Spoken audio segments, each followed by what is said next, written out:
Independent people. Oh yeah. Yes. Okay, let's move on. Let's get this started. Oh, we're actually live. I just figured I would fuck around for a minute and whatnot and just leave you guys, let you talk. Good. So, hey, folks. No, I'm actually gonna play the intro, folks. Don't worry. I just want to let Andres wax philosophical real quick, and all that. No, we don't need intro. Episode 3 to review for all of that. No. How about this? Episode 3 is great. Andres, why don't you sing an intro for us? Sing us the Star Wars intro.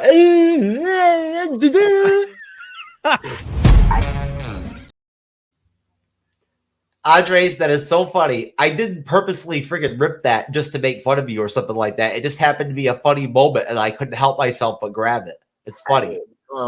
It's funny because you started seeing. That was the funny part. Oh, because I started doing the same thing? Yeah, that was pretty funny. You heard Star Trek crack up, right? It wouldn't have been funny to hear him laugh all the way out because I cut him off right when he was in mid-laugh. Yeah, that was very funny. Oh, I know. Nathaniel started to fall out even before I even started getting to that point. He was already starting to fall out just because he knows me. That's the coolest part about having people come on and know me and know that I do crazy shit like that and whatnot and just hit live button because I've done that before on his ass. I've done it to him before. I've had him come in the bottom of the studio and whatnot, everything, and just left him sitting there and made him wait to come on just to fuck with him. You know what I'm saying? Oh, there. And then I was telling everybody about all the faces he was making and whatnot and everything while I was waiting. No, I'm just kidding. I'm just joking, folks. I've never done something like that to anybody. Why would I do something like that? Jeff has true knowledge, creator and co-host, who's humble to me of the MCU'S YouTube channel and podcast. I always get twisted up, Andres, because back in the day before you were coming out here, the poster used to be to my left. So I've always I automatically want to go like this. Anyway. Andres is very busy. He is communicating with President Jean-Claude Van Damme and Vice President what's her name? Angela Bassett. In the year 2066. So they're having a very serious discussion right now. I don't know how he's communicating with them through time and whatnot. I don't know how that works. Maybe it's something like what happens in the episode of WandaVision that we're going to review after our first segment when we talk about Dave Filoni, baby, officially being held, given the reins and full control and to be the shot caller of all the Star Wars IP shit and TV shows and movies. We've got WandaVision, baby, episode 5. I know y'all are waiting for that, bitch. Yes, come on. I hope you guys really like that. I mean, this episode is another one that broke. I forgot that this is the episode where Vision really busts out and everything and whatnot. I forgot that was what this episode is about. And I forgot about the drone thing and whatnot, but we'll get into it. I forgot about the drone and Wanda and all that. That was really cool.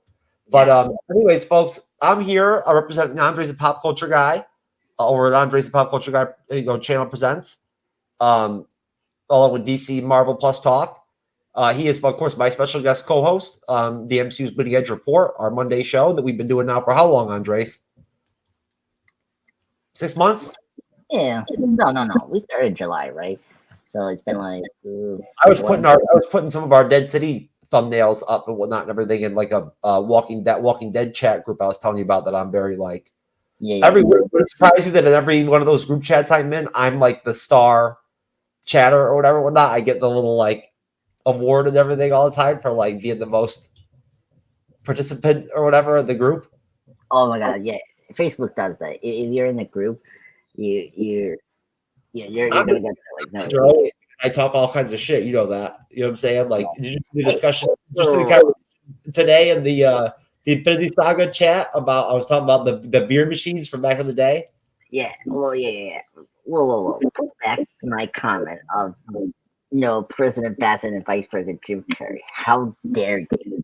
Jim Carrey? I said Jean-Claude Van Damme. No. The comment I just made right now. I want you to show it to the whole audience. I want the whole audience. Yes.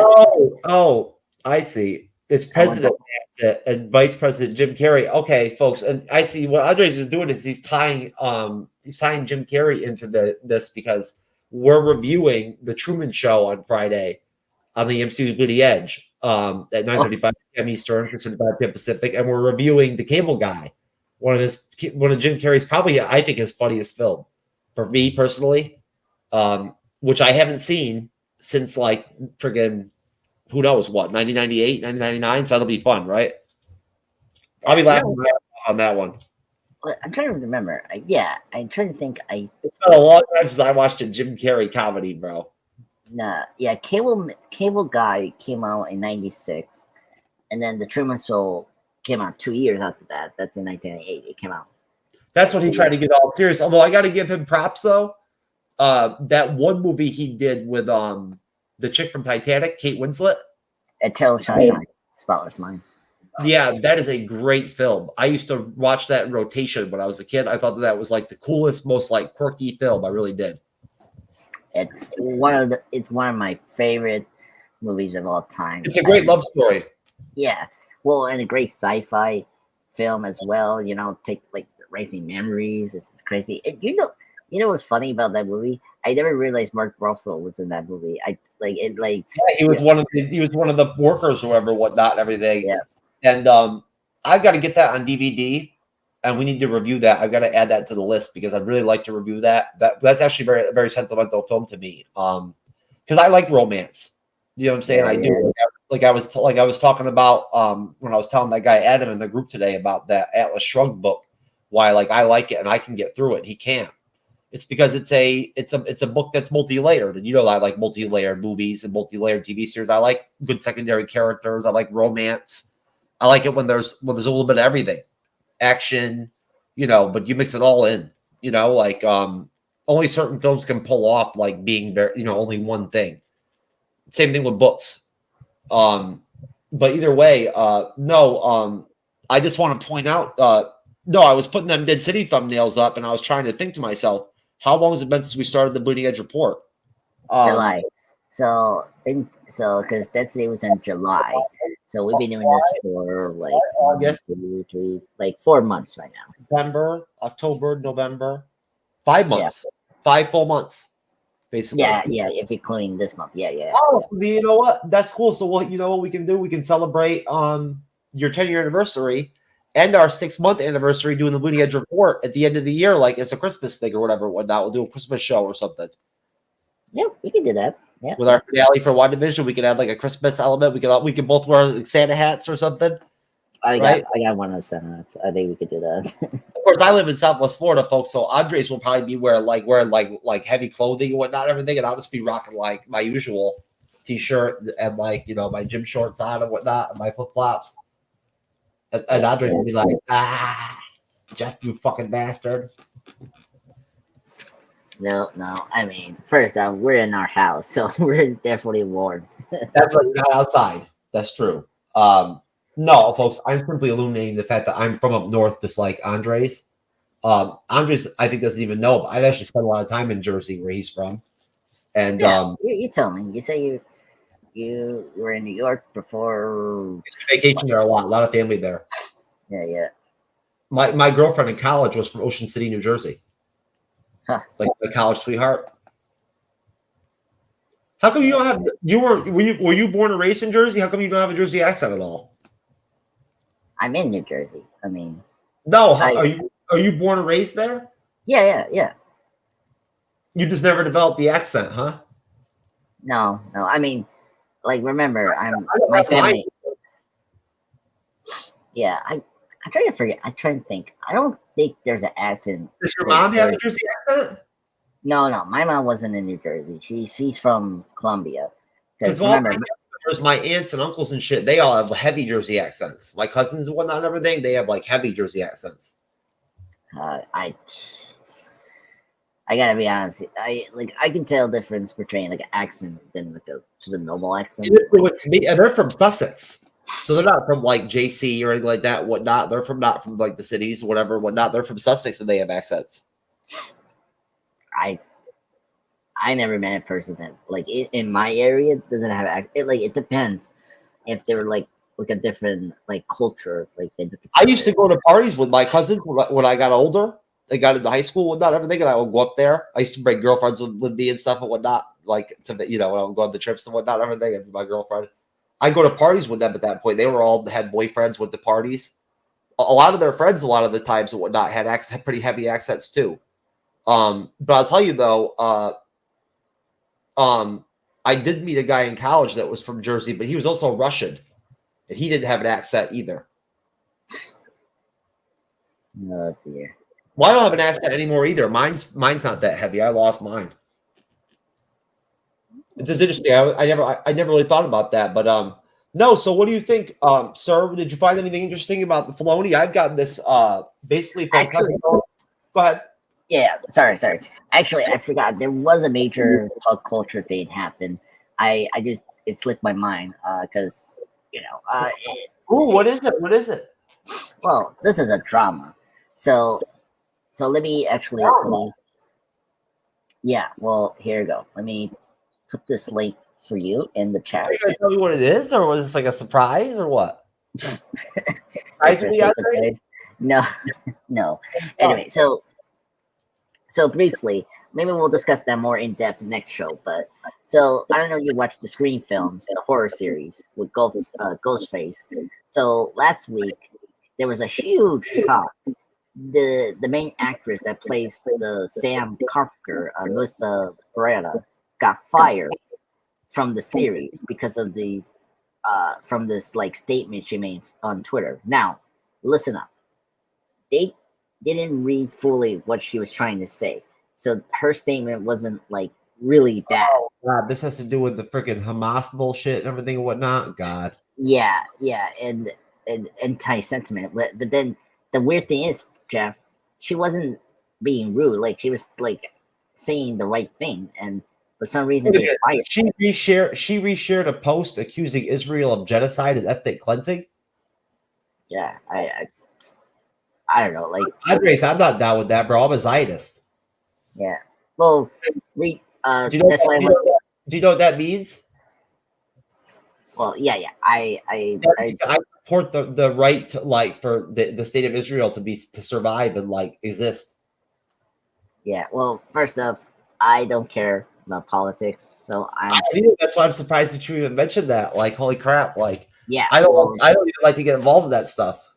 Yeah, well, read the article, but that's why I looked at it a little bit. We can get into it. I mean, folks, we can dive into politics on here and all that and whatnot. There's nothing wrong with talking about the conflict that's going on in Israel. I'm just joking about with Andres, we're messing with him or whatever about, acting all stern and whatnot. I mean, Andres knows I don't watch the news. I don't follow what's going on with this stuff closely. Of course, I travel more late now and whatnot. So, Andres, I see the news on the hotel, in the TVs and whatnot and all that. It comes on first thing, right? When I put the TV on, when I get in the room, the news is on, right? You know what I mean? So, yeah, of course. Usually when I put the TV on, that's what pops right up. Yeah. Right? Unless it's that fancy hotel I stayed at in Punta Gorda. That one, they had their own network. They had their own TV shit or whatever, whatnot. Or when you would turn the TV on, it would have the hotel, the chain or whatever. They had their own TV shit. That's how dope the freaking the hotel was.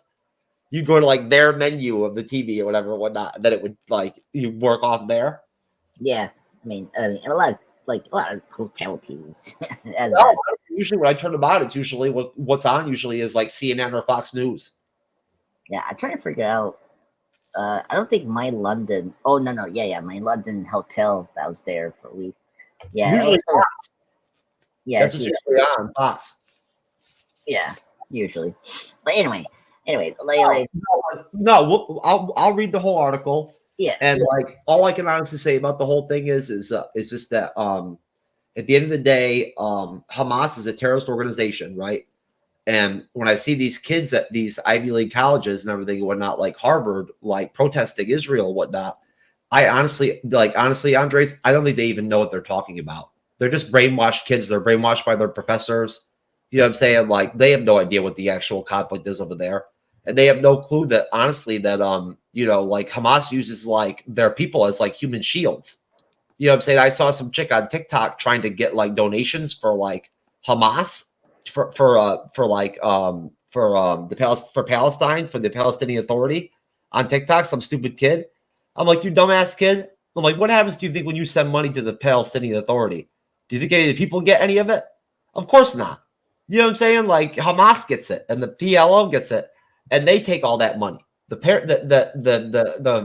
citizens get scraps. But you know who helps them? Israel helps them. They give them aid. They feed their people, right? They provide them medical care when they need it and whatnot and everything, right? So that just makes me sad, man. It's the truth. They're their closest neighbor. So, of course, who do you think takes care of them? You can't get aid through to them. Hamas runs the show. Aid don't get through to the people. So it's just unfortunate that so many people are so ignorant. Do you know what I'm saying? Yeah. It's not even a left and right thing or a political thing. It's just pure ignorancy. You know what I'm saying? Like literally, like Israel lets in like so many thousands of fucking Palestinians a day across their border, right? Like they do. They bend the knee. They gave them the Gaza Strip 10 years ago. What has Hamas done with it? And I'm done after this. What have they done with it? They basically they've used it to as a way to set up terror attacks against Israel. And that was Israel giving them a concession, trying to get them to negotiate with them and have peace. So that's all I'm going to say. That's why I don't like to get into this stuff, because I just can't stand it for people, man. Right? It's ridiculous. Yeah. So anyway, when you blow up a hospital with people in it and you kill all of them and whatnot and everything, right? And people are actually blaming the victim of the situation for doing it themselves. It's just stupid. Yeah, I agree. No, I understand. I 100% agree. So yeah, but again, the actress said something that was with, not liking what's going on. I read what's on there, whatnot and everything, and she basically she reposted a tweet saying flat out that Israel does ethnic cleansing. Do you know the state of Israel has been around longer than the state of Palestine? Yeah, right. Like it's been longer than the state of Palestine. That land is theirs. Do you know what I'm saying? Like seriously. And aside from that, the Israelites were slaves for fucking hundreds of years. They were slaves, right? Like, I mean, seriously, they've been persecuted for fucking eons. So I'm just sick of it. You know what I mean? I'm tired of like the bullshit and whatnot. I'm tired of people being ignorant that don't read and don't know anything about history. Hamas is a horrible organization. They use children and women as human shields. Well, that's unfortunately thing that terrorists do. They just do that. They retweeted that. I mean, that's pretty crazy. That she said the liberal thing. She said what will be acceptable in Hollywood, like the liberal thing to say, like the leftist kind of like. And yet they. Yeah, it's crazy, and they fire her for that, which is not true. Like what she reshared is pretty nasty, bro. I only had to read one sentence to know that it was pretty bad. That's the thing about it. Like she was speaking the truth, and there was no reason for them to fire her. So now it comes now. Speaking the truth, you honestly think that anybody that Israel is performing ethnic cleansing against Palestinian people? They just want to exist. Yes, but that's not what she said in her speech. Her speech wasn't what I think the studios are thinking. The posts were interpreted as anti-Semitic, but that wasn't true. It was about the terror attacks and the air Sunni attacks on. What she reshared was anti-Semitic. No, it wasn't. That's the studio. The studio are making that. If you accuse Israel of ethnic cleansing, then that's anti-Semitic. It's the Jewish homeland. It's a Jewish state. Oh, that's true. Well, the point is, many of the fans think that the studio are doing this the wrong way. So she got fired for this post for no good reason. You understand that, right? The only people that are trying to commit ethnic cleansing are Hamas and Iran and whatnot, and everything. And these people that want to literally eliminate Israel off the face of the earth, and they've pledged to it, and vocally, publicly said that that's what they want to do. That's called ethnic cleansing, Andres. When you just want to kill all the Jews. But hold on. Let me check. Saying, like that's why she got fired. That is anti-Semitic. Yeah. I'm sorry, brother, but that is like Israel's never committed any genocide against anybody. They're not supposed to be committing genocide against Palestine. They're not attacking Palestine every day, shooting rockets into it. Now, that's the to other be problem. fair. Now, to be fair, a lot of countries do that. Like, come on. Like recently, people don't like our generation doesn't know that our country is just having rockets shot into their country every day. I mean, yeah, it's not every day, but it's always a few months or a year. But like, look at this. Like in history, like we have blank really horrible things that the U.S. has done. Like, come on, like the Japanese concentration camps. They were right. They're right about. I don't have to read the whole article. I will anyway. But honestly, and I'll drop it right here because I hate the political talk and I don't like to go on and on with it. But like overall, I'll read more and see what she actually said. But she shared that post or whatnot, everything. That post, that one sentence is anti-Semitic by face. I can only imagine how worse the rest of it gets. Like if that's the opening, then like holy fuck, the rest of it must be horrible. Don't worry, Roman. You're forgiven, buddy. Thank you, Lord Time. Oh God! Oh, Raven's here. Raven. Oh man, I'm sorry. You actually had to catch up. You caught me actually talking about politics. Oh man. He will. I'm sorry, Raven. I broke the rules. Yeah. Anyway. Besides that, Great time cop. Yes, Time Lord, Lord of Time. So, shut it, Jeff. Anyway, until you say fuck you, Jeff. A certain amount, you have to reach a certain level of fuck you, Jeffs, and then you have to do a year of the Bleeding Edge report until you can actually have your Time Lord title official. The Bleeding Edge. Until then, you are Time Cop, Time Lord, and trained. No. I will not accept it. I will leave this show. Forget. Wait a minute. Who created Time Cop to begin with? I mean, you guys created Time Cop, the whole like Lord and all that. Oh, fuck you, Jeff. Private chat does not count. That does not count. It has to be vocally public. Fuck you, Jeff. Vocally. It has to fit. It has to work in conversation. It can't just be like a random. You can't just be like, fuck you, Jeff, just on demand. Oh, yeah, I can't. Well, actually, Roman, let me ask you something, buddy. You want me to say, fuck you, Jeff, right now in live? I will do it for you, buddy. I'll definitely do it. You basically just did. That was you doing it right there. Now you if you do it again. No, it wasn't genuine. I want to hear Raymond. I want to know Booze and Chill. Thanks. Do you know that if Raymond asks you to guest on Booze and Chill, which he may very well do at some point, that means you have to drink booze. That's part of the deal. You have to drink like whatever beer he's drinking or whatnot. You don't have to drink like 5 of them, but you got to drink the one that he wants you to drink.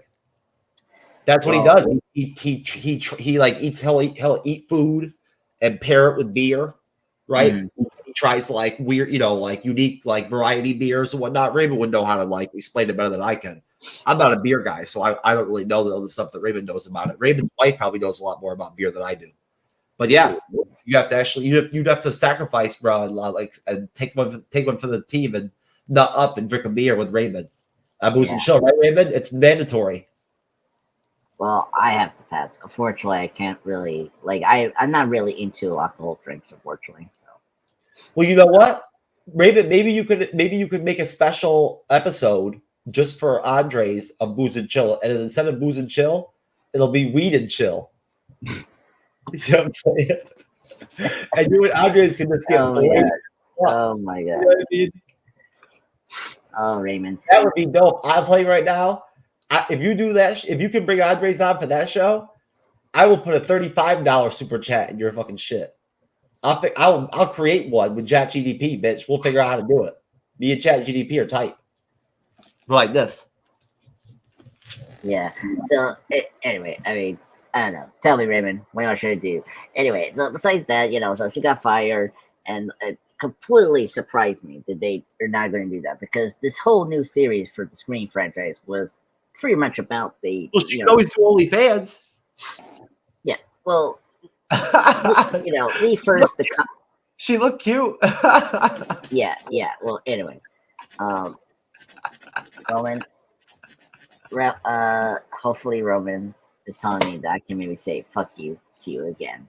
But anyway, Roman, tell me I should do it again. So I'll be happy to do this. Hey, look, you're the one that wanted to bring an article in with it about some Hamas Israel shit. I didn't ask for that shit. I wanted Hey, the article.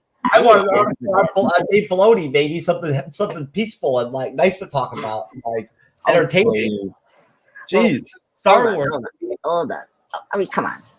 Well, we're almost there to Star Wars. Now, let me get finished to this like short thing, and we'll discuss that more next. Say your piece. Yeah. So I get it. You want to get off the chest? Go ahead. Yeah. Well, I mean, I forgot about this last week because it was a big news. So so now they have to like essentially like reboot the Scream franchise now, and maybe this could be a good time to bring back Neve Campbell's character Cindy Prescott, who wasn't in the Scream 6 movie because of pay dispute, which was fair that she Go ahead, you're fine. Oh, okay. Okay, so I'm just frozen in time. Anyway. Oh no, man! Anyway, you got the Iceman thing going on like Cyber. Oh, you're back. Yes. Oh my god, I'm back. Anyway, Superfly. That's what I call myself. Super. Yeah, were you actually thrown off by me doing the screen share? You know I do that. I haven't done it in a while. Yeah. Well, it frees a little bit on me.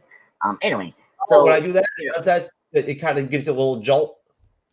Yeah, it kind of like a jolt. I mean, it's internet, probably like the internet speed or something like that. No, go ahead. Go ahead. Yeah.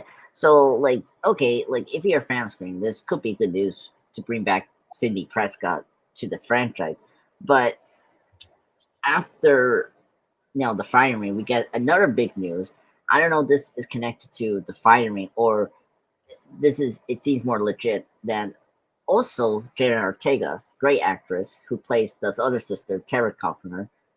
Jenna Ortega, the actress that plays Wednesday in the new Netflix show, isn't coming back for Screen 7 because of schedule conflict, as they're saying it. And so now we're not going to have the Carpenter sisters. So that's what happened. So now we're not going to have them in the next movie, and that's going to be such a weird thing because these last two movies were about them. And so I don't know what's going to happen. Like, this is going to be a big, shit show, basically. And we'll see.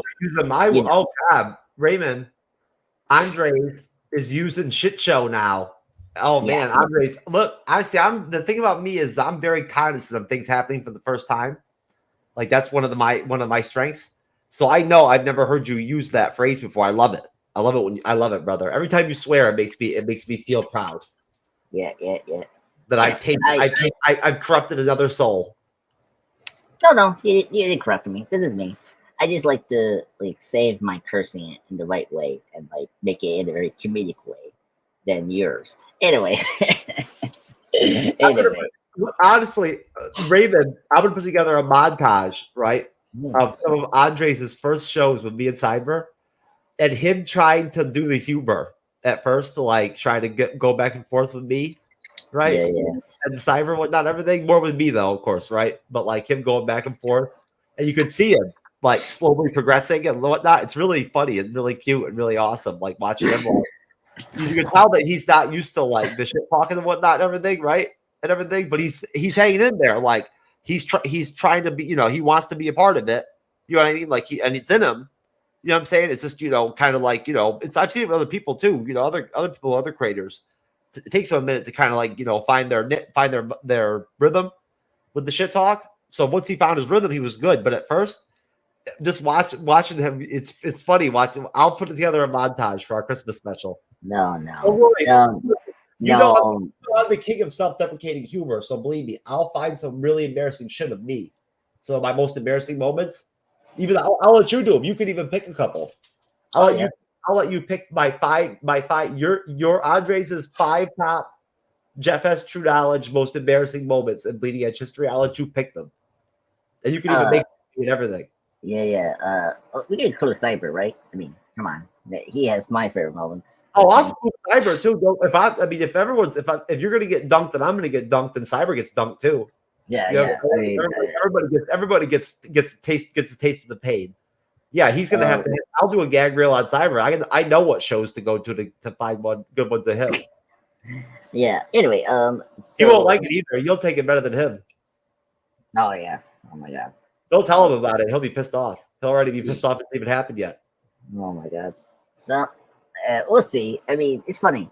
I'm making fun of Cyber. I'm joking. Yeah, Saber. No worries. We're in the joke, buddy. Cyber can just be a prickly bear sometimes. You know that. Yeah.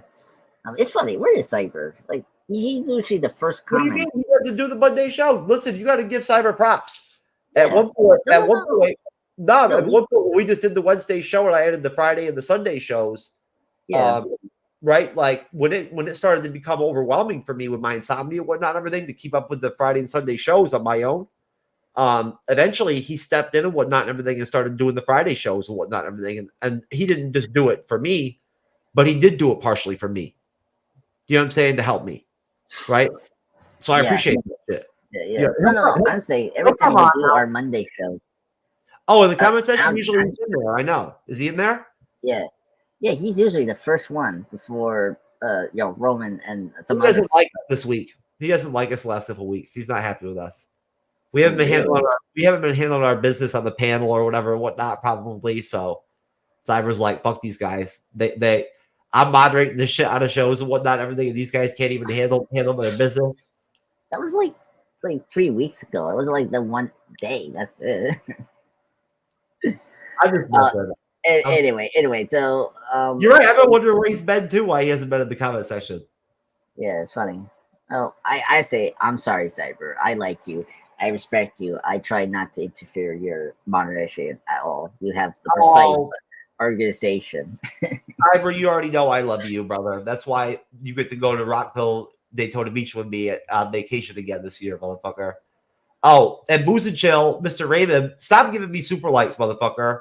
Or super stickers, all right? Look, I love you to death, man. But, like, you don't have the ability for me to do them on your lives. I've already tried, so it's not fair that I can't reciprocate and do them back to you. You know what I'm saying?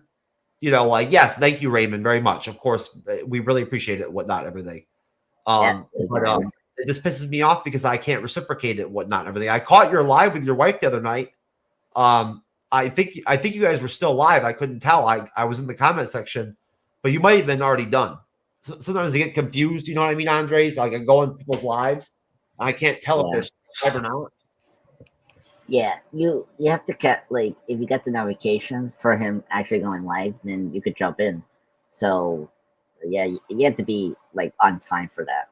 You know? I think it was last Wednesday. That's when it was, and I think Raymond live really early that day with his wife, who I'd love to meet at some point. I really would in general.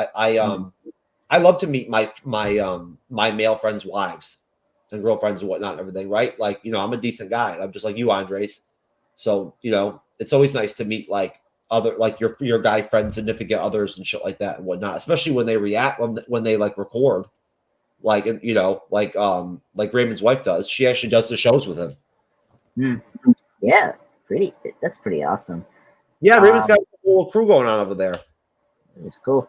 All right, let's get into the day for a moment. That's we'll discuss more the Scream like 7 like fresco. That's more detail.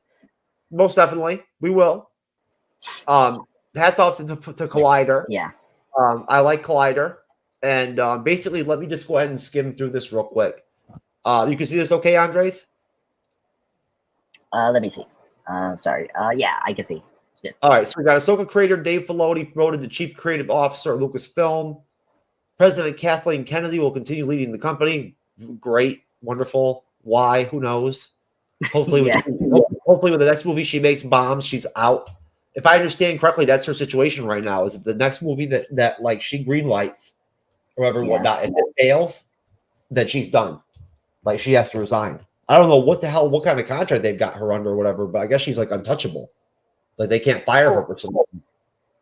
I'm trying to remember. Like her contract is supposed to be done next year. That's what I remember. Why doesn't anybody fire anybody anymore? Why doesn't anybody just fire people anymore?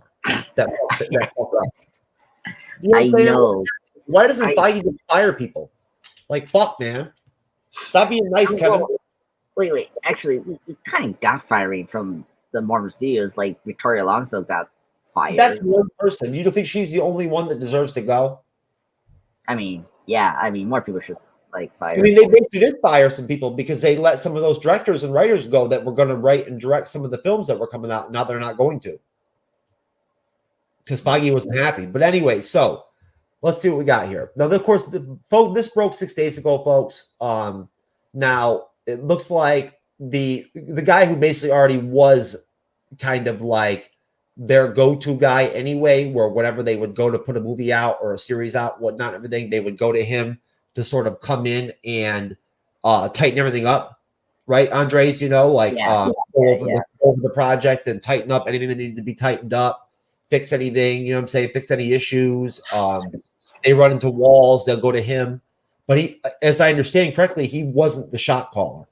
He wasn't the Feige type guy or whatever, whatnot. Like he said before publicly that he was the Feige, but he really didn't have the creative ability to actually be the one to be greenlighting projects or turning them down. Yeah. So if I understand correctly, now he'll be doing that.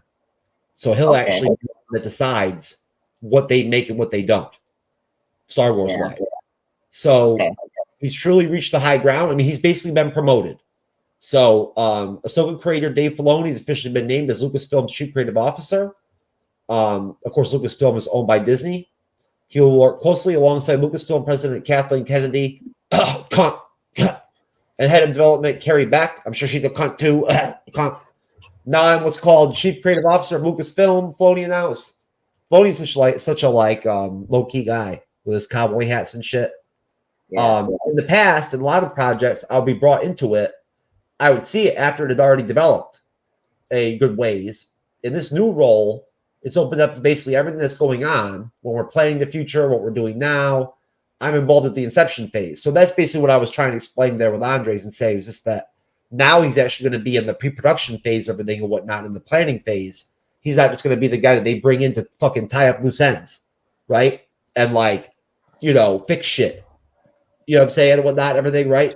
When they run into a problem with Rebels or whatever.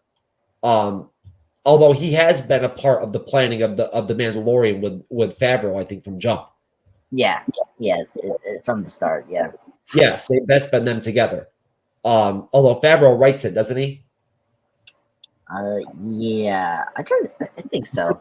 I'm pretty sure he does all the writing. Yes. Well, actually, no. Filoni does it. Oh, they do it together?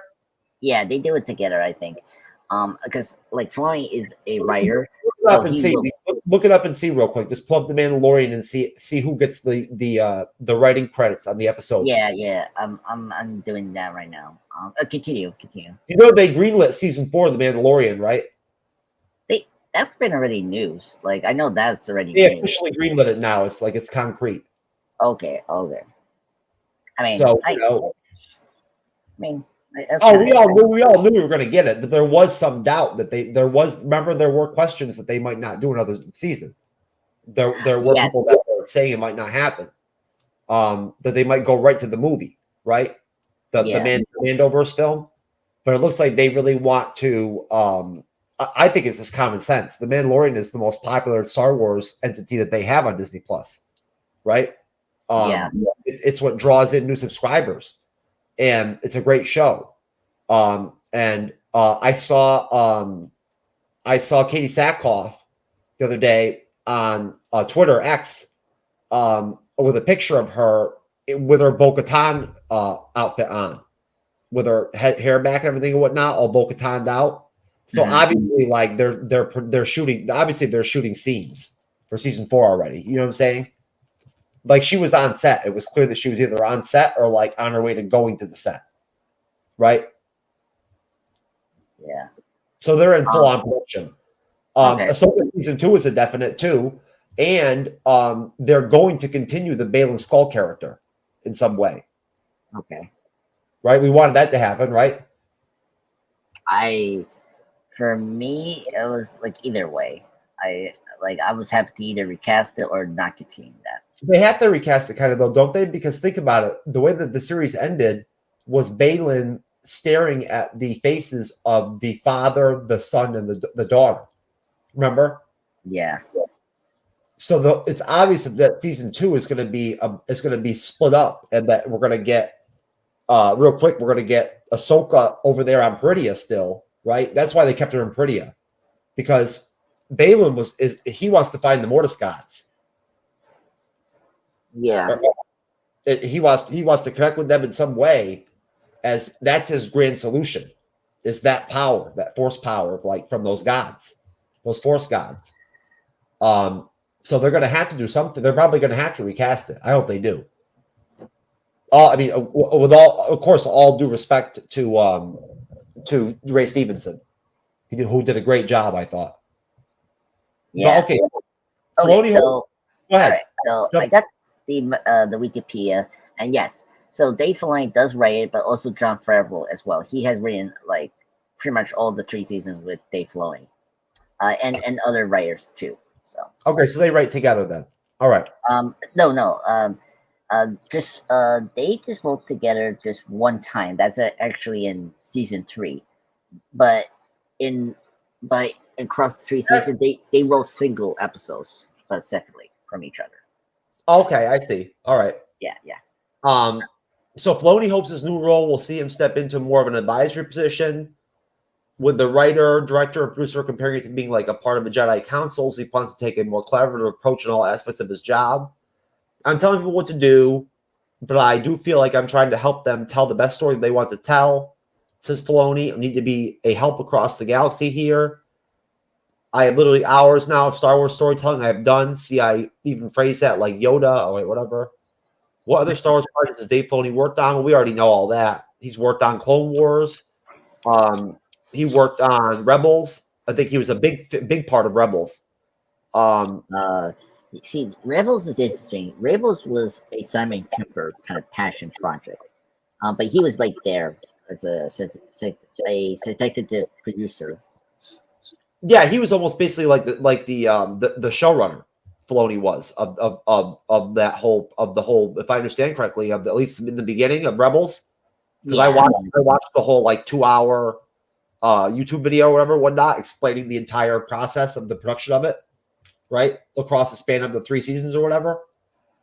When it first started, he ran the show, right? And then like over time, he handed the reins over to other people for season 4 and 3. That's what he's basically done with all the series he's been a part of for the most part. He starts with them, then he walks away from them a little bit, and they put him on other stuff. Does that make sense? Yeah, it's a very traditional like TV thing. Like, if you pay attention to your other shows, like I know like House, the creator was there until I think season 5 or 6. He kind of left after that. So it's not a surprise. It says in the article, prior to his acclaimed work on the show of Rebels, they wouldn't be giving him acclaim for the show if he didn't have like a major role in its production. So, and then of course he worked in close quarters with the Mandalorian creator Favreau, even writing and directing a few episodes on occasion. See, so Favreau's the main writer. I told you that. Yeah, and Favreau is the one that created the Mandalorian. That's another thing. Because I saw an interview with Favreau last year where he said, even before season 3 even started, they asked him like about season 4, and he said that like at the end of season 3, he still had more than half of all the writing he wanted to do for the Mandalorian was still left. Right, so he still has a lot on the table. Let's see. Even writing and directing a few episodes. From there, Filoni brought his animated character Ahsoka to the forefront with their own Disney Plus series. Now, I didn't realize that was really him. That was really the forefront on that. That was really his pet project. Ahsoka. Yes. Yeah. I mean, his name is as the creator. That's true. Yeah, you're right. I'm glad he did it because I love Ahsoka. You do too. So that you do, right? Sure. Admit it. You know, I mean, it's a good show. I mean, it's not my. You don't think she's a great Star Wars character? At least like a top 10 Star Wars character? No. There's some other Star Wars I like more. Is she a top Jedi? Is she one of your top Jedi at least? Yeah, I gotta say so.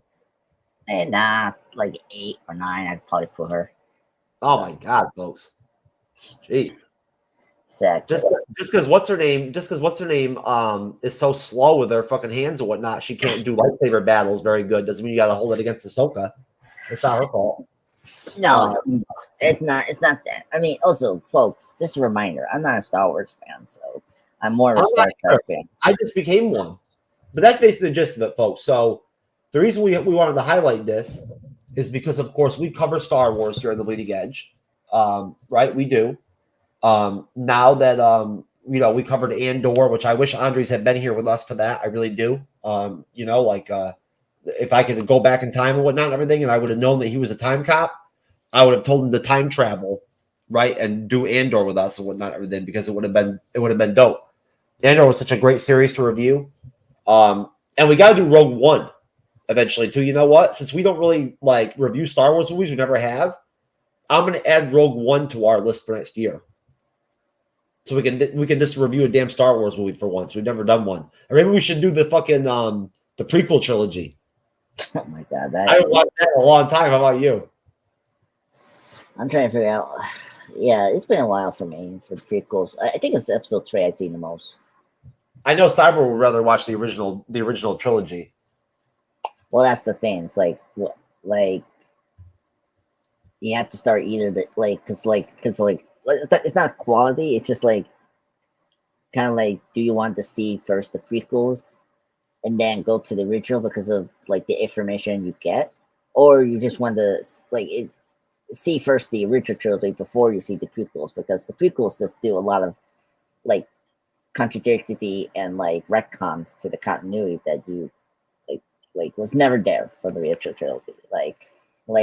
I actually didn't even notice this, but it's funny that R2D2 and C-3PO were there, and in Obi-Wan met them, and it's funny because honestly I know that inventions as if Leia's stepfather told one of his men to erase their memories, and okay, that it makes sense, but it is kind of weird looking back on New Hope. Is oh my god, Obi-Wan recognized them, but he didn't even recognize these droids.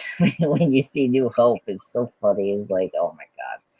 So I only watched that trilogy one time. I watched every single film once, and that was it. I've never watched them ever again because I didn't like them. Really? Wow. That's it. I've never been a big Star Wars fan, man. I told you that. It was just Andor. Rogue One and Andor totally. That was it. I'm shocked. I mean, I'm not a Star Wars guy, but I watched all the Star Wars films when I grew up. I have the original trilogy box. I don't own really the prequel trilogy. I just have Revenge of the Sith, and I don't own I have Disney Plus account, so I don't own any of the new ones in DVD. So that's awesome. No, I mean, well, it's definitely something that we should look into. I mean, I'd love to watch them now that we review films all the time and whatnot and everything. It's considering that I don't watch to watch a lot of movies, right to for entertainment.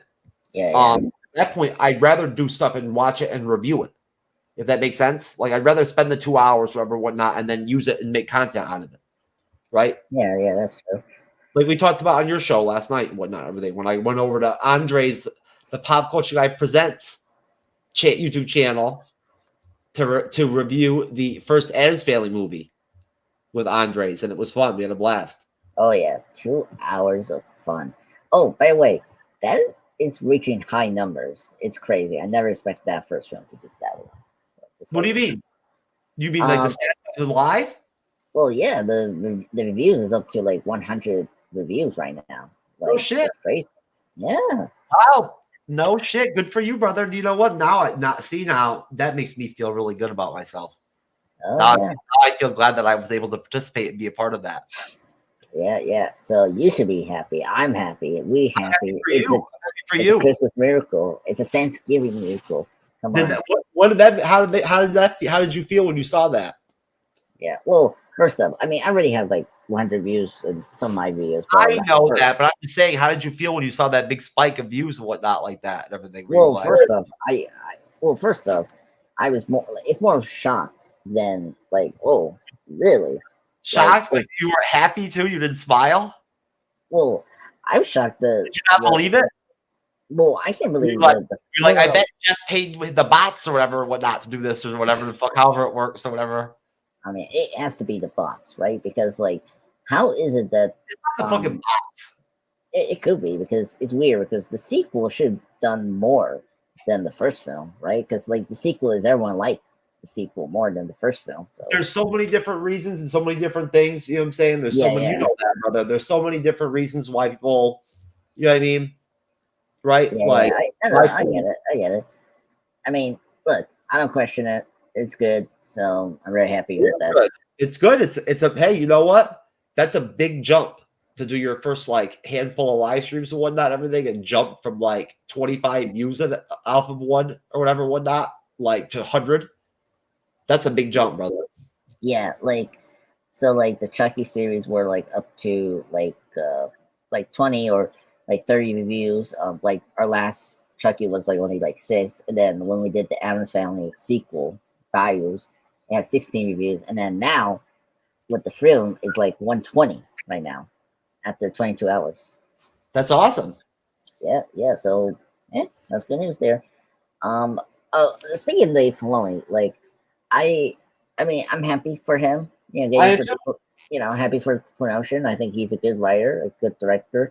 I mean, the thing is, I will see these results if like Catherine Kelly doesn't interrupt because like she messed up quite a bit with season 3 and like between season 2 and 3 with the initial idea of separating the Mandalorian and the baby Yoda because that wasn't supposed to be Grogu. yeah, Grogu. Thank you. I didn't know. I forgot that name. You're fine. You're fine. Yeah. Like Grogu being separated. That was the plan from John Favreau and Dave Filoni. But then she assisted them to come back, and that was what I think they came back in Boba Fett. So it kind of made the season 3 weird. I from what I heard, and so and for me, I don't know how much she had input on Soke, but like I feel like Soke was a good show, huh? Kathleen Kennedy. Yeah, I'm trying to remember. I doubt that she has very little to do with the Disney Plus series. I think she's more of the cinematic stuff. Okay, yeah. So I think that they just basically handed over to Favreau and Filoni for the shows, right? And whoever does the skeleton crew, right? I think they just let them do their own thing. You know what I'm saying? Yeah. I hope so because I mean, so far the Disney Plus shows of Star Wars are been very good. I believe that Kathleen Kennedy is more of a movie person, that she's known for that type of role. Okay. That's good to hear. She was heavily instrumental in like the failed, as I understand, the failed shitty last trilogy of movies. I only saw the first one and then didn't even bother with the second and third one because everybody said they were so bad. I seen the first 2, the sequel trilogy. Force Awakens is very good. I don't like Force Awakens because it's just a rehash of New Hope. The Last Jedi, I actually like The Last Jedi. There's some problems with Last Jedi, but it's not it's a good Star Wars film. It's not a top tier for me. I think I ranked my that film 6 or 5th or something like that. But I had to double check that. But it's a good film. But then Rise of Skywalker, I didn't see that in theaters. I saw it in Disney Plus, and it was a train wreck. I will say. So that's why I didn't bother. Yeah. I mean, eventually I probably will. I mean, I just don't understand, and we'll wrap this up and get into WandaVision episode 5, but I just don't understand why they're actually going to make another Star Wars film off the trilogy with Rey, right? Yet at the same time, they're for sure going to make at least one film, although I don't know why they're only making one film, why they wouldn't make at least 2, to be honest with you, out of the Mandoverse. There's so much going on in the Mandoverse. How are you going to fit all them characters into one movie? I know, good you brought that up because it makes no sense. Yeah, then you got Thrawn in there too. So you got to have Thrawn need screen time too. You know what I'm saying?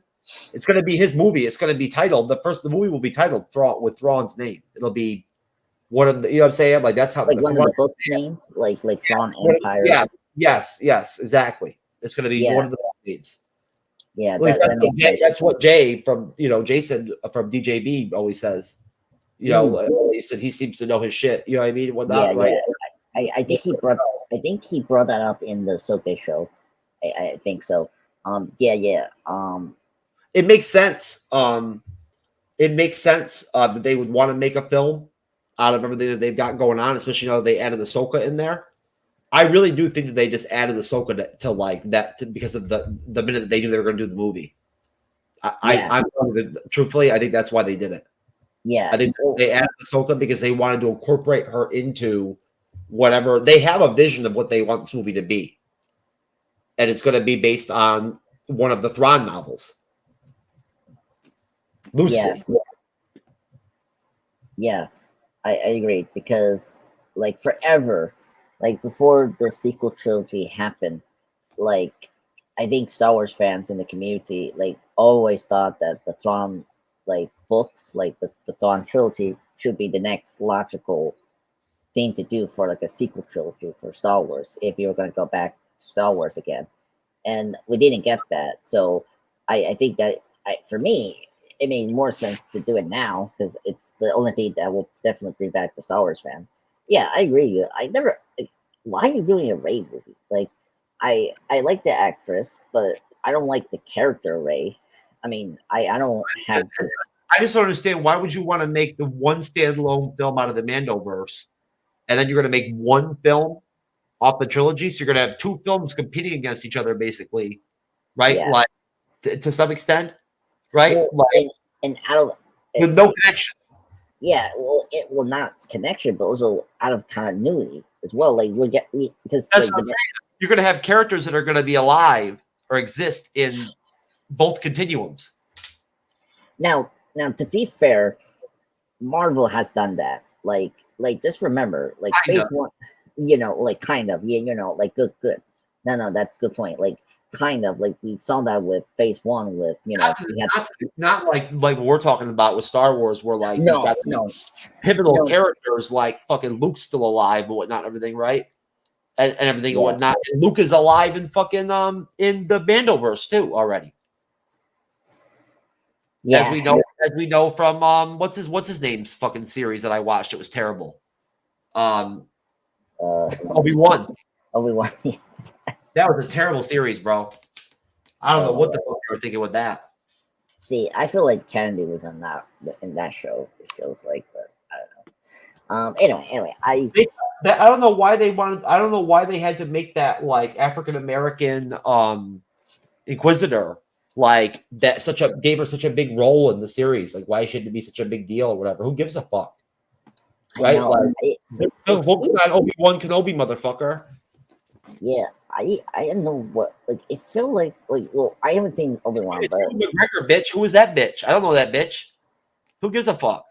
yeah, I feel like it felt like for me it felt like Obi-Wan felt more like it should so supposed to be a film instead of a mini series, and then whatever they were trying to set up like I don't know like with Ice Cube's son, like it felt like that was like another like TV Star Wars show that like it just got into the Obi-Wan show. I don't know, like it felt like it was like three different projects roll into one. That was not a good TV series. I didn't even watch the fifth and sixth episode. I stopped at episode 4 to not even finish it.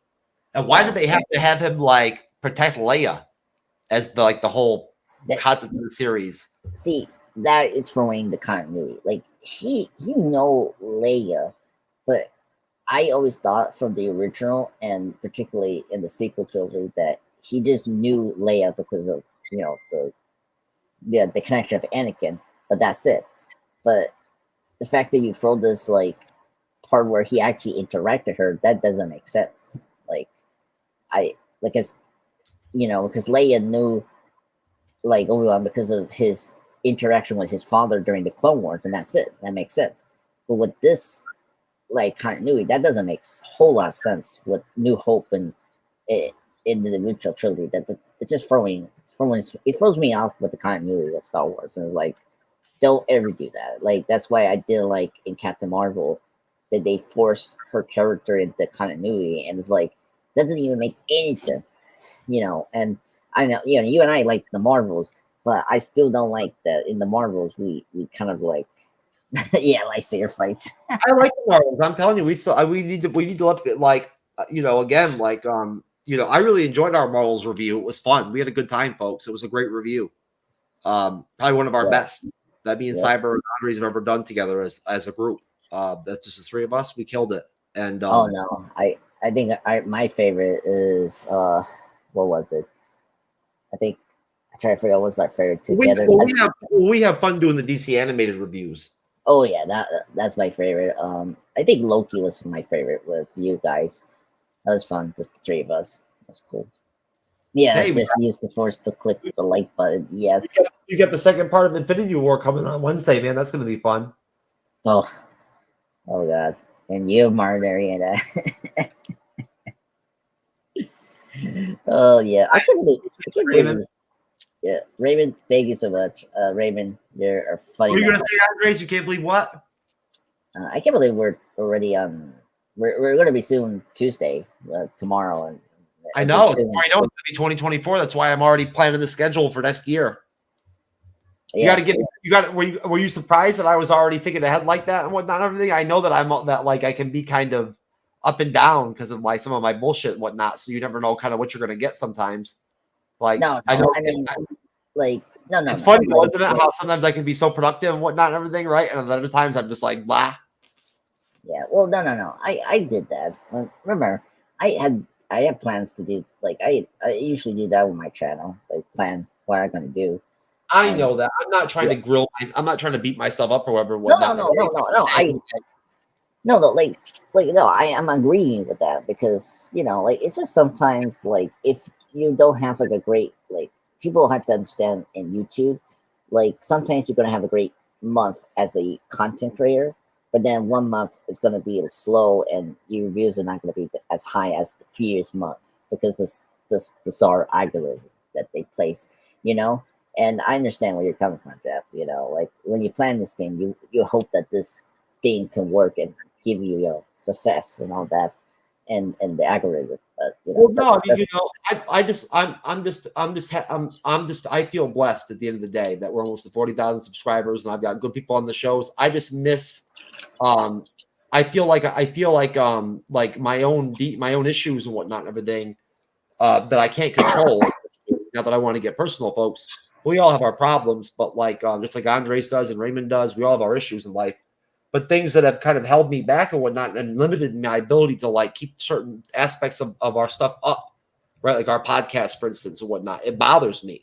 That's why I mention it all the time to Andres. These lingering things bother me that they're not like caught up or straight and whatnot. I don't like having loose ends like that, right? I like it when we have a podcast that's like that's lined up equally with our YouTube channel, with our shows and whatnot, everything, and people have that option so they can go see our new show, you know, on audio if they want to at work, right? A lot of creators, they only like that I know have told me that they only like to listen to us on audio version because they only listen to us when they're at work or like in the car, right?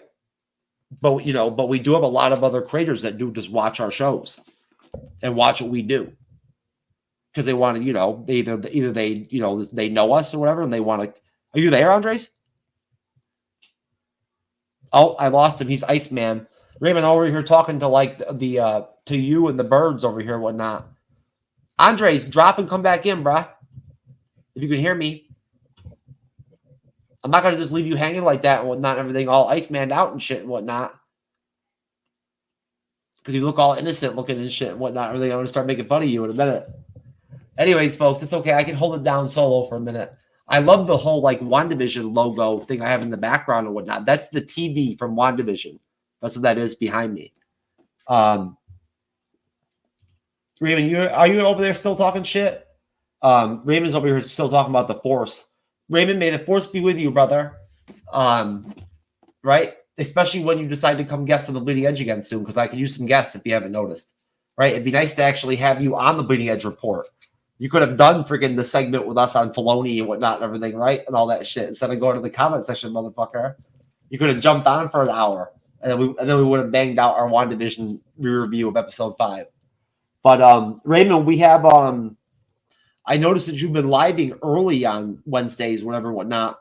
We have the second half of Infinity War on Wednesday night. I know you like Marvel, right? And you don't got to, obviously with Infinity War, you've seen it enough times. I'm sure where you don't need to rewatch it to review it, the second half of it. And then next Wednesday we have Ant-Man and the Wasp before we do Endgame in 2 parts.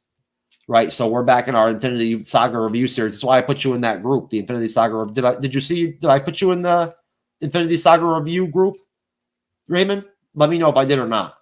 I thought I did. Maybe you left from it. I'm not sure, whatever, whatnot. But that's why I've been dropping the links for the shows and whatnot. We actually had some good conversations, some good chats going on in there. But I like doing those chat groups. But yeah, we're and then we're gonna knock out Endgame, and then we're gonna do Spider-Man 2 to end our Infinity Saga review series. It'll be done, and then we can move on. Finish the year up strong, right? And we've got a lot of good shit to cover in 2024, folks. Me and Andre's the pop culture guy, who is obviously having time cop, time travel dimensional shit going on right now. Clearly. That's why he's not here, he's beyond Wi-Fi, being from the year 2077. So he's not having Wi-Fi issues. He's having really fucked up, it's really intense shit beyond my comprehension. Since I'm not a time cop, right? Or time lord in training. But no, that might be him texting me right now and not everything. Let me know that his super President John Claude Van Damme Wi-Fi is out for the night. So I'm going to have to rock it solo, baby. Oh, no. Jeff S. True now is going to have to solo live. I think I'll be okay, folks. So anyways, no, Raymond, you should come on here and cover some Walking Dead with us next year, man. We're doing Ricky Michonne, the series in February. It's going to be dope as shit. At some point here soon, they should be releasing a full-length trailer for it. I don't know why they haven't yet. You think that they would want to gin up interest for the show, but they haven't released a full-length trailer for it yet. Maybe they won't. Let me go ahead and play something really quick and whatnot, just so I can see if that's Andres that just texted me. I'll make sure it's something good for you, Raymond. Don't worry, I won't leave you hanging with nothing good to work with. Are going to take off. Some of them going to bomb. Just like they've bombed in the comics. What about this guy? You think this guy will work? Are going to take off. Some of them going to bomb. Just like they've bombed in the comics. What about this guy? You think this guy can make it for the Avengers? Diamond Days, a ninja teaching flicks. I didn't let me see the sign there. Come on in here, ninja. Here's my ninja. Diamond Days Ninja School. Come on down. What we're going to teach you, hold that, Lord. And what we're going to teach you in our first episode is a proper stance and a proper kung fu. And you got your Judy chop, all right? You got your karate chop, and you got your ninja chop. Now, what smart thing to do is when you use a judo chopping, you gotta say it, for you beginners, like a Judy chop. Because what you don't want to do is be a Judy chopping and a kung fu kicking, and there goes your leg. There ain't much home for a one-legged ninja out there. Right there, hard as a rock, buddy. Let me show you something. I'll have last time, baby. Don't put it in front of your face. I don't want to hurt you. You got me? What we're going to do here, we're going to work on the ninja chops. What we're going to do. You go a ninja chop.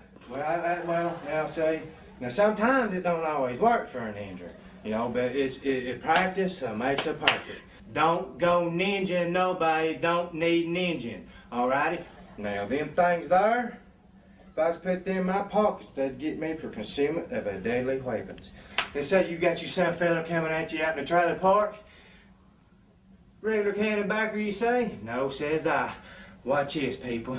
Yeah, we just rolling through the trailer park. What's that? Ninja start. Right there. That son fella jumps up behind a trailer on you. You got to put them on out yonder like that. And you can't get him caught up in your ninja outfit, And like if a feller's coming at you with... Dude, that guy lived right next door to me, man. Yo, what the hell was that weapon he pulled out there, DM? Was that a crack pipe? It looked like a damn skull can or something, didn't it? Where did you find that? Listen, hey, that guy that he said that in, that is his interview tape for the Special Olympics Avengers. That dude don't stand a prayer. Oh, That dude. it's amazing something like that. That dude's probably popular as hell from that video. Dude, that guy could beat Kate Bishop's ass. Alpha Flight will whoop his ass. Puck will whoop his ass. Baby leg, hang out your shit like. I'm recording her. Hey yo, how long? My child. This is not my child. No, it's not. Are you gonna help me? Yeah, you gotta give me change. I don't have change. What happened to you? Are you gonna help me? What happened to you? I don't know what happened to me. They said I got raped. What? Can you help me, please? They said I got raped. They said I got raped. Can you help me, please? Oh my God. This is so what? This is good footage right here.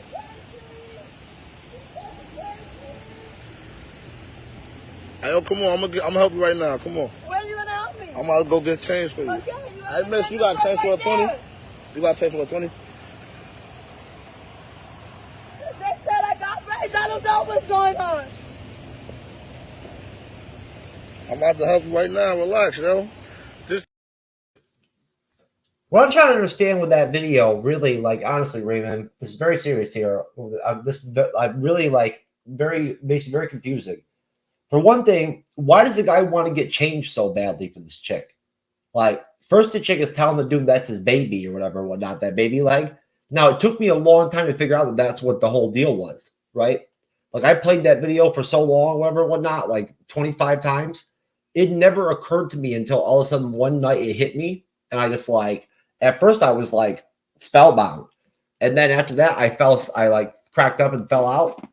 The reality of the fact that, like, she's actually inferring that the fucking baby leg is a baby. You know what I'm saying? Like, that's a real baby there coming out of her with the baby leg. That's crazy, bro. That's the real shit. All right, Raymond. We'll talk to you later, brother. Have a good night, sir. Be safe. Be booze and chill, baby. I'll be hanging out over here waiting for Andre's little baby leg over here. Breaking down the baby leg video, hardcore here. You know, I got to give her a 10 out of 10 on the baby leg, though, because I'm telling you right now, I tried to do a baby leg myself, and I could not attach mine securely to where when I ran around and shit and whatnot, it was like banging on people's cars and whatnot, everything screaming and shit. It would like just dangle around and hang out there. Mine fell off several times, right? I used super glue. I used tape, right? Duct tape. I mean, I went all out, bro. And my baby leg just kept falling off every time I tried to actually like get after it or whatever, whatnot, right? So props to her. Like, you know what I'm saying? Like, whatever she did with that baby leg, she secreted some kind of like mutant fucking goo or something. I have no idea. And managed to like support and connect, you know, really secure that bitch to where she's like, you know, doing the 50-yard fucking like dash and shit and whatnot, everything, right? Punching cars and shit, everything, screaming with her arms around. And then maybe like it's just hanging. It's just dangling and bobbing and weaving and shit. It don't go nowhere. It just dangles, right? So it almost looks like a penis at times, right? You know, of course not mine because mine's not that big, but that baby leg is way bigger than me. But that's just a little side note, folks. Just don't worry about that. No problem. That's my problem. But no, I'm waiting for Andre, some pop culture guy here and whatnot, and everything. I'm very nervous right now. I've never been on a live stream by myself. Don't know what to do, right? Don't know how to carry through. Like, you know, I mean, I almost thought about just ending the recording, ending the live stream. No, I'm just kidding, folks. I'm going to go ahead and give Andres the Danny wins the 3 miles of the Special Olympics award for dropping because of his Wi-Fi during the show. So he gets the Danny award for tonight. Andres, you get the Danny award. And what I am going to play real quick is a WandaVision trailer to set up the WandaVision episode 5 review that we're going to do.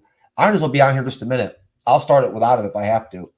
But I'm going to play one of the trailers because I really enjoy them. I love WandaVision. It was my favorite property or production that came out from Marvel in 2021 out of the 9 things that came out along with Venom 2 when we did our ranking shows. I was the only person on the ranking shows that picked WandaVision as number 1. Heavenly shades of night are calling. It's twilight time. Wanda and Vision, aren't we a 5-pack? This is our home now. I want us to fit in. Oh, this is gonna be a gas! Where did you two move from? How long have you been married? And why don't you have children yet? Our story. I think what my wife means to say is that we moved from... Moved from where? Married when? Damn it, why? Oh, Arthur, stop it. Stop it. Stop it. Stop it. Is this really happening? Like days of old, lighting the spark of love that fills me. I did. No. Why would you think that? Because you are. Each day I pray for evening just to be. We are an unusual couple, you know. Oh, I don't think that was ever in question.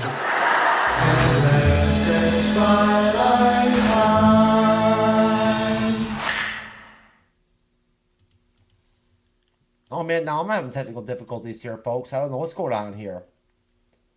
I guess I'm just a pop culture guy, screwed my shit up now.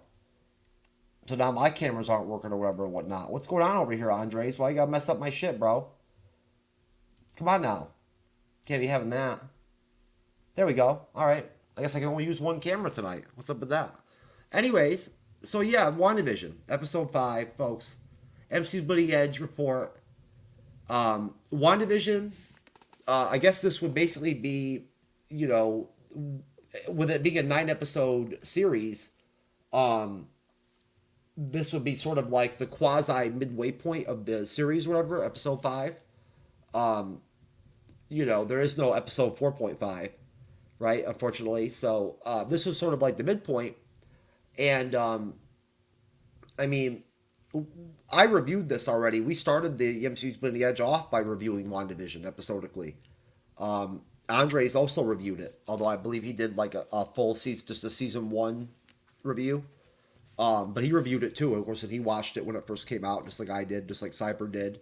Just like Perry Ramsey, our old third co-host, you know, he watched it, of course, and whatnot. We all did. Our guests did and whatnot and everything. And I really enjoyed it. I thought it was a great show. I still really enjoy it. It's fun to watch. I mean, I'm really glad that we decided to sit down and rewatch it and everything and whatnot because, you know, it's just like watching them, you know, it's the same thing as watching a film. You pick up things that you don't see the first time, right? And you just have a different lens kind of when you watch stuff again. Right? You know, like, if anything, I'm able to really kind of enjoy it more, the show. Because when I watched it the first time, I really had my analytical lens on because it was the first time I'd ever reviewed a TV series episodically before. And I wanted to do a good job, right? So, like, I didn't want to overdo it with my ratings. I didn't want to overdo it with, like, my moderating, right? And this is a long time ago, of course.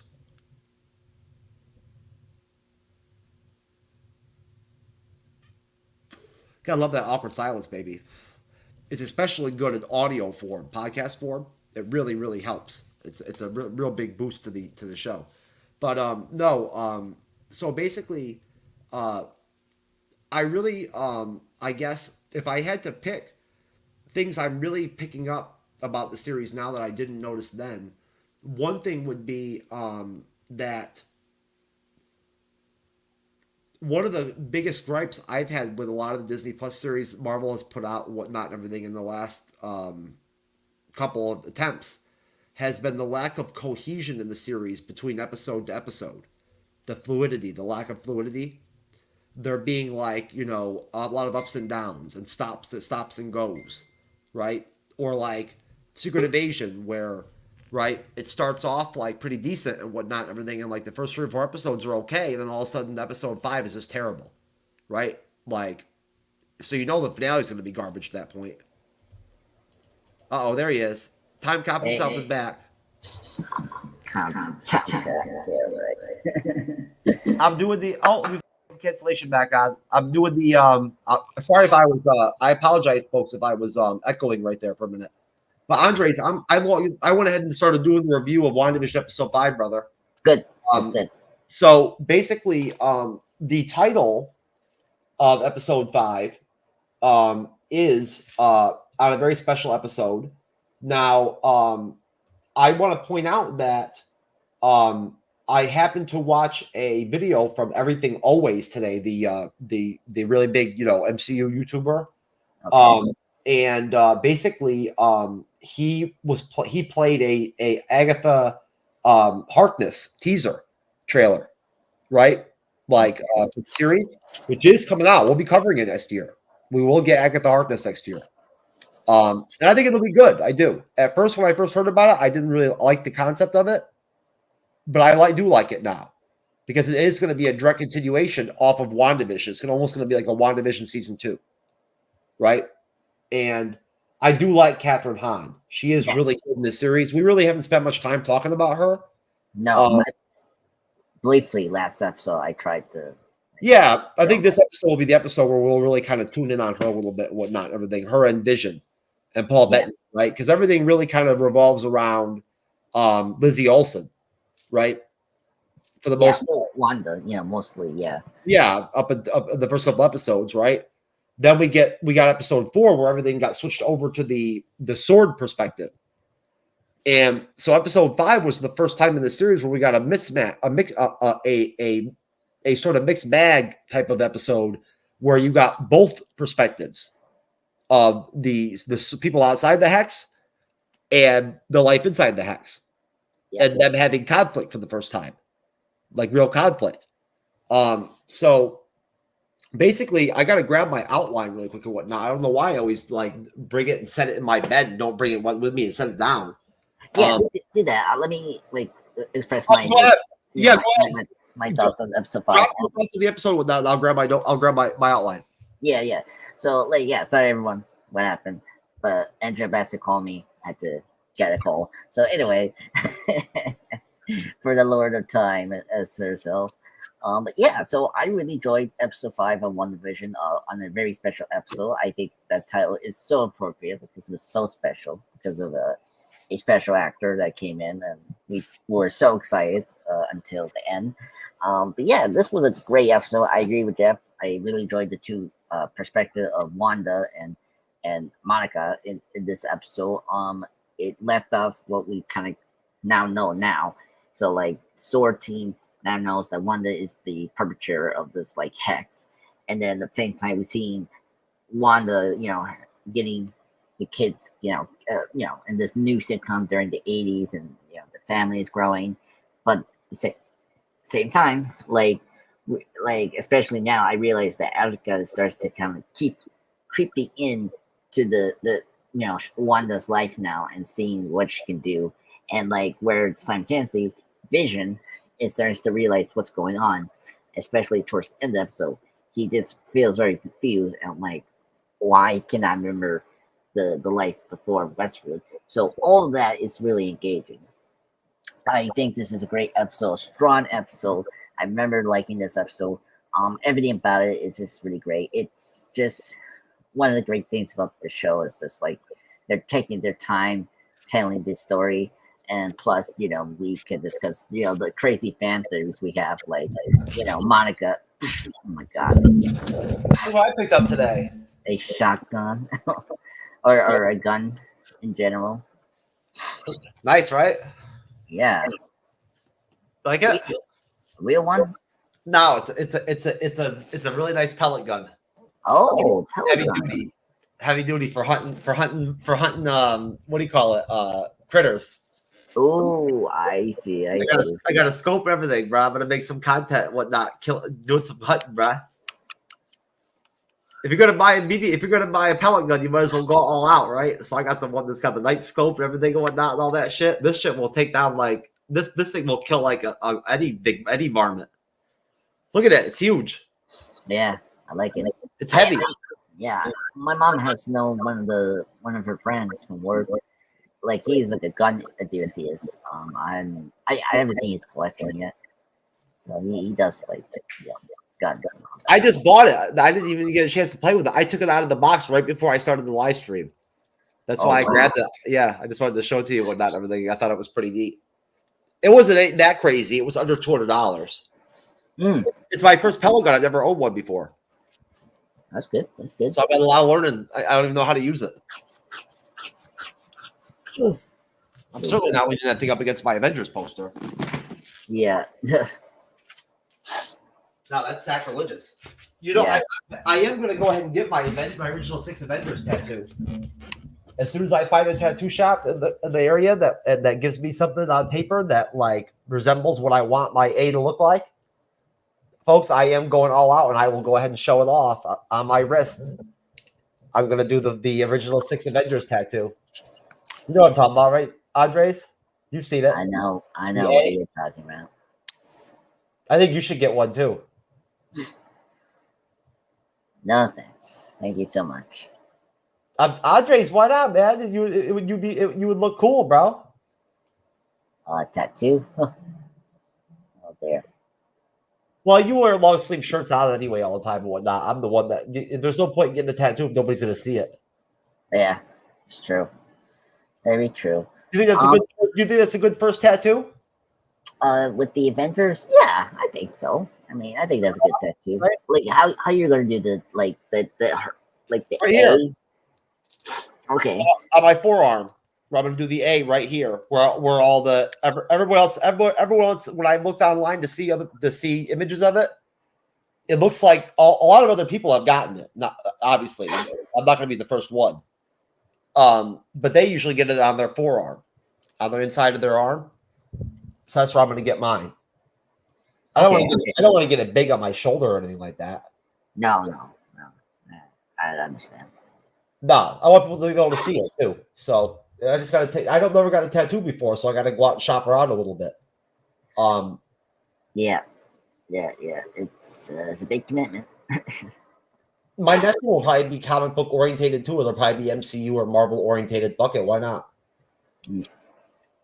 Yeah, that I agree. I thought about getting a Captain Marvel tattoo as a joke. Oh my god! Yeah, this probably more. What shows you that you're what's more cool looking and shows that you're a secure guy than like actually getting a tattoo as a joke? I don't know. I personally, you just get the tattoos you like and like represent it. Like if you're a big fan of Star Trek or like Marvel, like you do it, but. I don't know about Captain Marvel. I'm kidding. I'm not getting a Captain Marvel tattoo. It's not happening. Folks, he probably will secretly. Just because I like the Marvels and everything and whatnot and everything, and I think Brie Larson like redeemed herself, right, from the first Captain Marvel film, which we talked about last night and whatnot. Everything is definitely something that we should talk about again in the future, which is the whole concept of like actually. Doing a show or like doing a segment on the Bleeding Edge Report where we talk about the two films and contrast and compare them. Like, what Marvel's a better film than the first film, even though the Marvels is probably only going to make $250 million worldwide box office, and it made over $1 billion. Captain Marvel did, but we're not going to get into all that. But so I heard Andres. But the way that my stereo speakers work and whatnot and everything, I can hear from all the way outside. Where I went to get my outline. So I heard what you had to say about the episode. I really liked it too. I'm not sure how long it was. Let's see. That doesn't list it on the Wikipedia. But I think it was 48 minutes last. I think it was if I remember correctly from doing the reviews the first time when this came out, wasn't it the longest episode that we'd had so far of the show? Yeah, it was like the longest one so far before. The title is On a Very Special Episode. Now, of course, the reason I brought up Agatha Harkness is because, the woman who's doing the Agatha Harkness show, who's producing it or directing it, whatever and whatnot, it was a part of the WandaVision team. I'll find her name here in just a minute. Yeah. But basically, in terms of just really quick covering who directed and who wrote episode 5. Matt Shackman directed all the episodes. Yeah. Episode 5 was written by Peter Cameron and Mackenzie Dorr. And then it looks like going all the way down the line, Shackman directs the episodes all the way through, but we get different writers in episode 6, 7, and 8. And then Jack Schaefer comes back in for the finale. Yeah. I think yeah. He's the one that wrote episode 1. But he writes episode 9. But episode 2, Don't Touch That Dial, was written by Gretchen Enders. Episode 3, Now in Color, was written by Megan McDowell. Which she was part of the Marvels too. I just want to point out. Okay. All right. Okay. Episode 4, we interrupt this program. That was written by Babak as Farjani and Megan McDonald. So she actually did participate in writing 2 of the episodes. And then episode 5, of course, was Peter Cameron and Mackenzie Dorr. Yeah. And essentially, we basically got a lot of Hayward in this one. Yeah. And also for the first time, this was like the biggest exposure of Hayward besides episode 4 that we gotten of him. Yeah, very true. And this is when he kind of turned into a dick, right? Yes, he is, which is very true. I love the little cut when like Darcy say he's such a terrorist. The gag, which was so funny when when she says he. Did she say he's a dick? No, it's like a cut. He say he's such a, and then we cut back to Hayward saying terrorist, which is so funny. It's one of the best, like how like in the Marvel movies before Volume 3 had this first F-bomb, they always you see the characters gonna say a F-bomb like fuck, but they don't say it. I didn't even notice that. Yeah, it's very good. Have you noticed that they're using the word shit a lot? In Secret Invasion, they use the word shit a lot, right? Shit. Have you noticed they're using the word shit now? In the Marvels, they use the word shit several times. All of a sudden, they're just throwing it in there, right? Same thing with fucking Guardians of the Galaxy. Shit. You heard shit several times. Yeah. Of course, then we got the F-bomb. Have you noticed that? I mean, not really. I mean, that's part of PG-13. Everyone says that. You never heard them swear to that level until Invasion. The word shit. No. It's been like that. Like they've seen other words. When have you seen them in the MCU? When have you seen them use the word shit besides when we first heard it in Secret Invasion? No. How you forgot about in Age of Ultron? Tony say, shit was used in Age of Ultron. Yeah, in the beginning. You want to bet? You want to bet time cop money on that? Oh my god! Don't bet on me about that, dude. You're gonna lose money. All right, I'm betting you 25 time cop dollars. Okay, that the word shit is never uttered in Age of Ultron. Yeah, and by the way, it's in the beginning, and that's where they start doing the language, like watch your language. That's the reason that they start doing that gag. It's because I could be wrong. Wow. If I lose on this one, then I'm going to be out 25 time cop dollars. Yeah. But what did you think of the intro? The intro to match the sitcom as we continue to evolve, right? I believe is 80s, right? Yes. Yeah. And now the twins start off as babies, and in like less than 3 minutes, they become like talking. Yeah.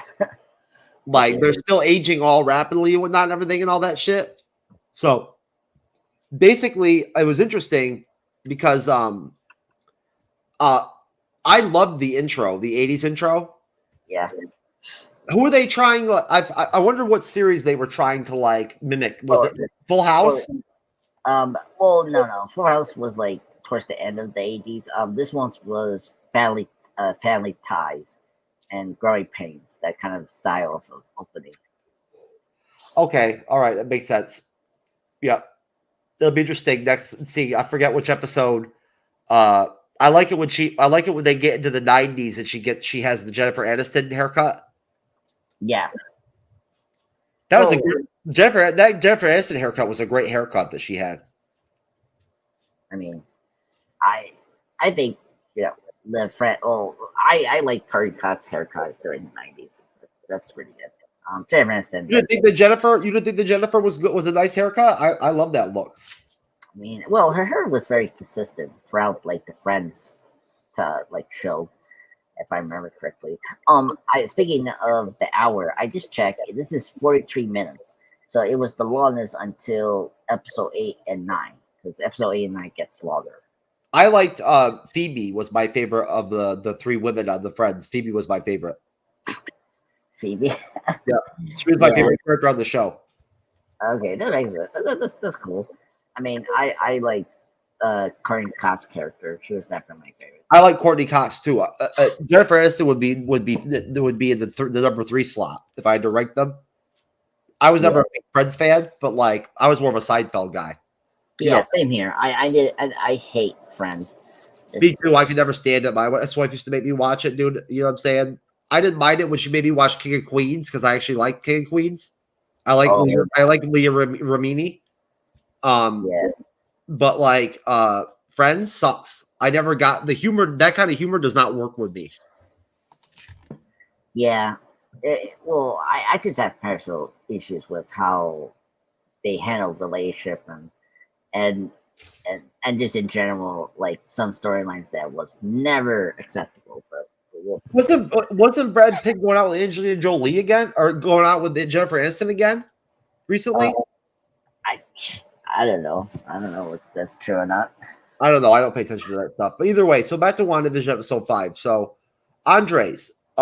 So basically, what I want to ask you about is the scene where Agnes pops in to help out with the babies. And he's really the one that gets through to Vision, right? And really, really stokes his curiosity as to what the fuck is really going on. Yeah. Because of the fact that like she just stops and breaks character, right? All of a sudden in mid-conversation. And it's like, you guys want to go back and redo this? Retape this and I'll pick up the babies or whatever, whatnot. And Wanda is confused as shit too. She doesn't know what she's talking about, right? Because in her mind, Wanda doesn't realize or grasp that what's her name also knows about the show part of that. She thinks she's the only one living in like a TV show, right? Yeah. She doesn't know that Agnes also knows what's going on and whatnot, everything. She thinks it's just her, right? So what do you think about that? The fact that like that's what really shakes Vision. Well, I think Vision starts to be shaken just not only by Africa, but also other things that doesn't make sense. That comes afterwards, though, after that. Yeah, well, that's really the red herring that really kind of like that's the first time he questions Wanda. Yeah, well, and then also remember the sword people interfering outside and try to communicate is also another thing that triggers Vision. Remember, the computer, he gets. I'm talking about for right now, though, in this scene. This is the first time that he actually says something to Wanda in this series and says something's off. Yeah, well, he started to do that last episode, so I feel like this is consistent from last episode where he started to realize something is not really up with Wanda. You didn't notice that he really like.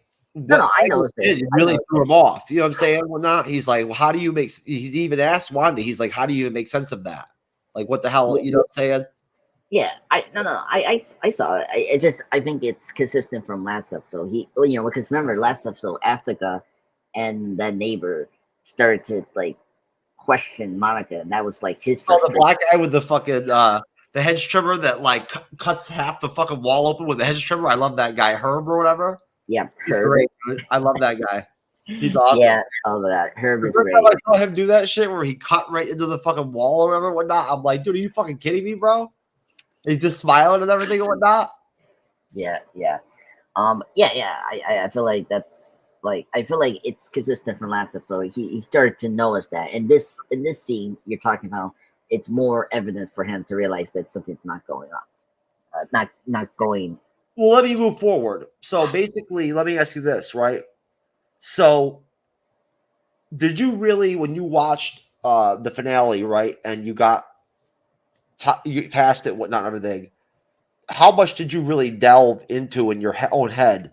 Like I know I spent a lot of time on my own just tinkering around and whatnot, and thinking about the fact that the powerful aspect for me of like the finale, not that I want to like get ahead of time and whatnot and go there, because we're not, is that all Vision is a construct. That's the cool thing about re-reviewing and rewatching this shit, is that everyone already knows that, like, we all know what happens, right? Like, I'm sorry, folks, if you're actually watching this right now, like, and you watch this tomorrow or whatever, or next week or whatever, whatnot, and everything, and something we're saying spoils WandaVision for you, well, right? Like, as Andre said earlier, fuck you. You know what I'm saying? Like, it's obviously, it says re-review on the damn thumbnail. So, like, you know what I'm saying? Like, it's right there what we're doing. But anyways, I'm just messing with you folks. You can do whatever you want. If you want to get mad at me because we're spoiling stuff for you, I'm sorry. You should have already watched WandaVision already by now. Like everybody else did. Anyways, you already know about Herb. And like you'd be laughing too, like us. No, but seriously, Andres, it's the fact that like Wanda creates Vision as like a construct, right? Based off her memories and whatnot and everything of him. And yet she gives him free will, right? Right. And that's really interesting to me, is that he has free will. He's the only person that has free will other than Agatha and Ralph Boner or whatever the fuck his name is. Which we don't know until episode 9. No, we think he's Pietro. Yeah, I know. I mean, I think it made sense that it was a construct. If he like, it made a lot of sense. No, but it's deep though, isn't it? That like he knew that that's what he was, right? Like he figures that out and realizes that and whatnot. Still has this dignity about it.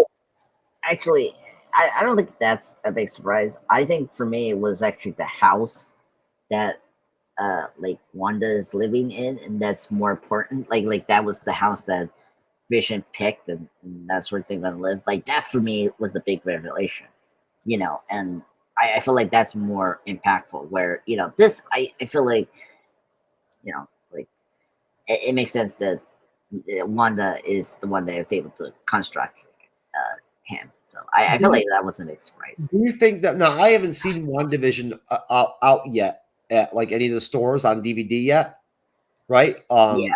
Like I haven't looked hard, but I'm just saying I haven't seen it anywhere. But it must be out. If Loki's out, right?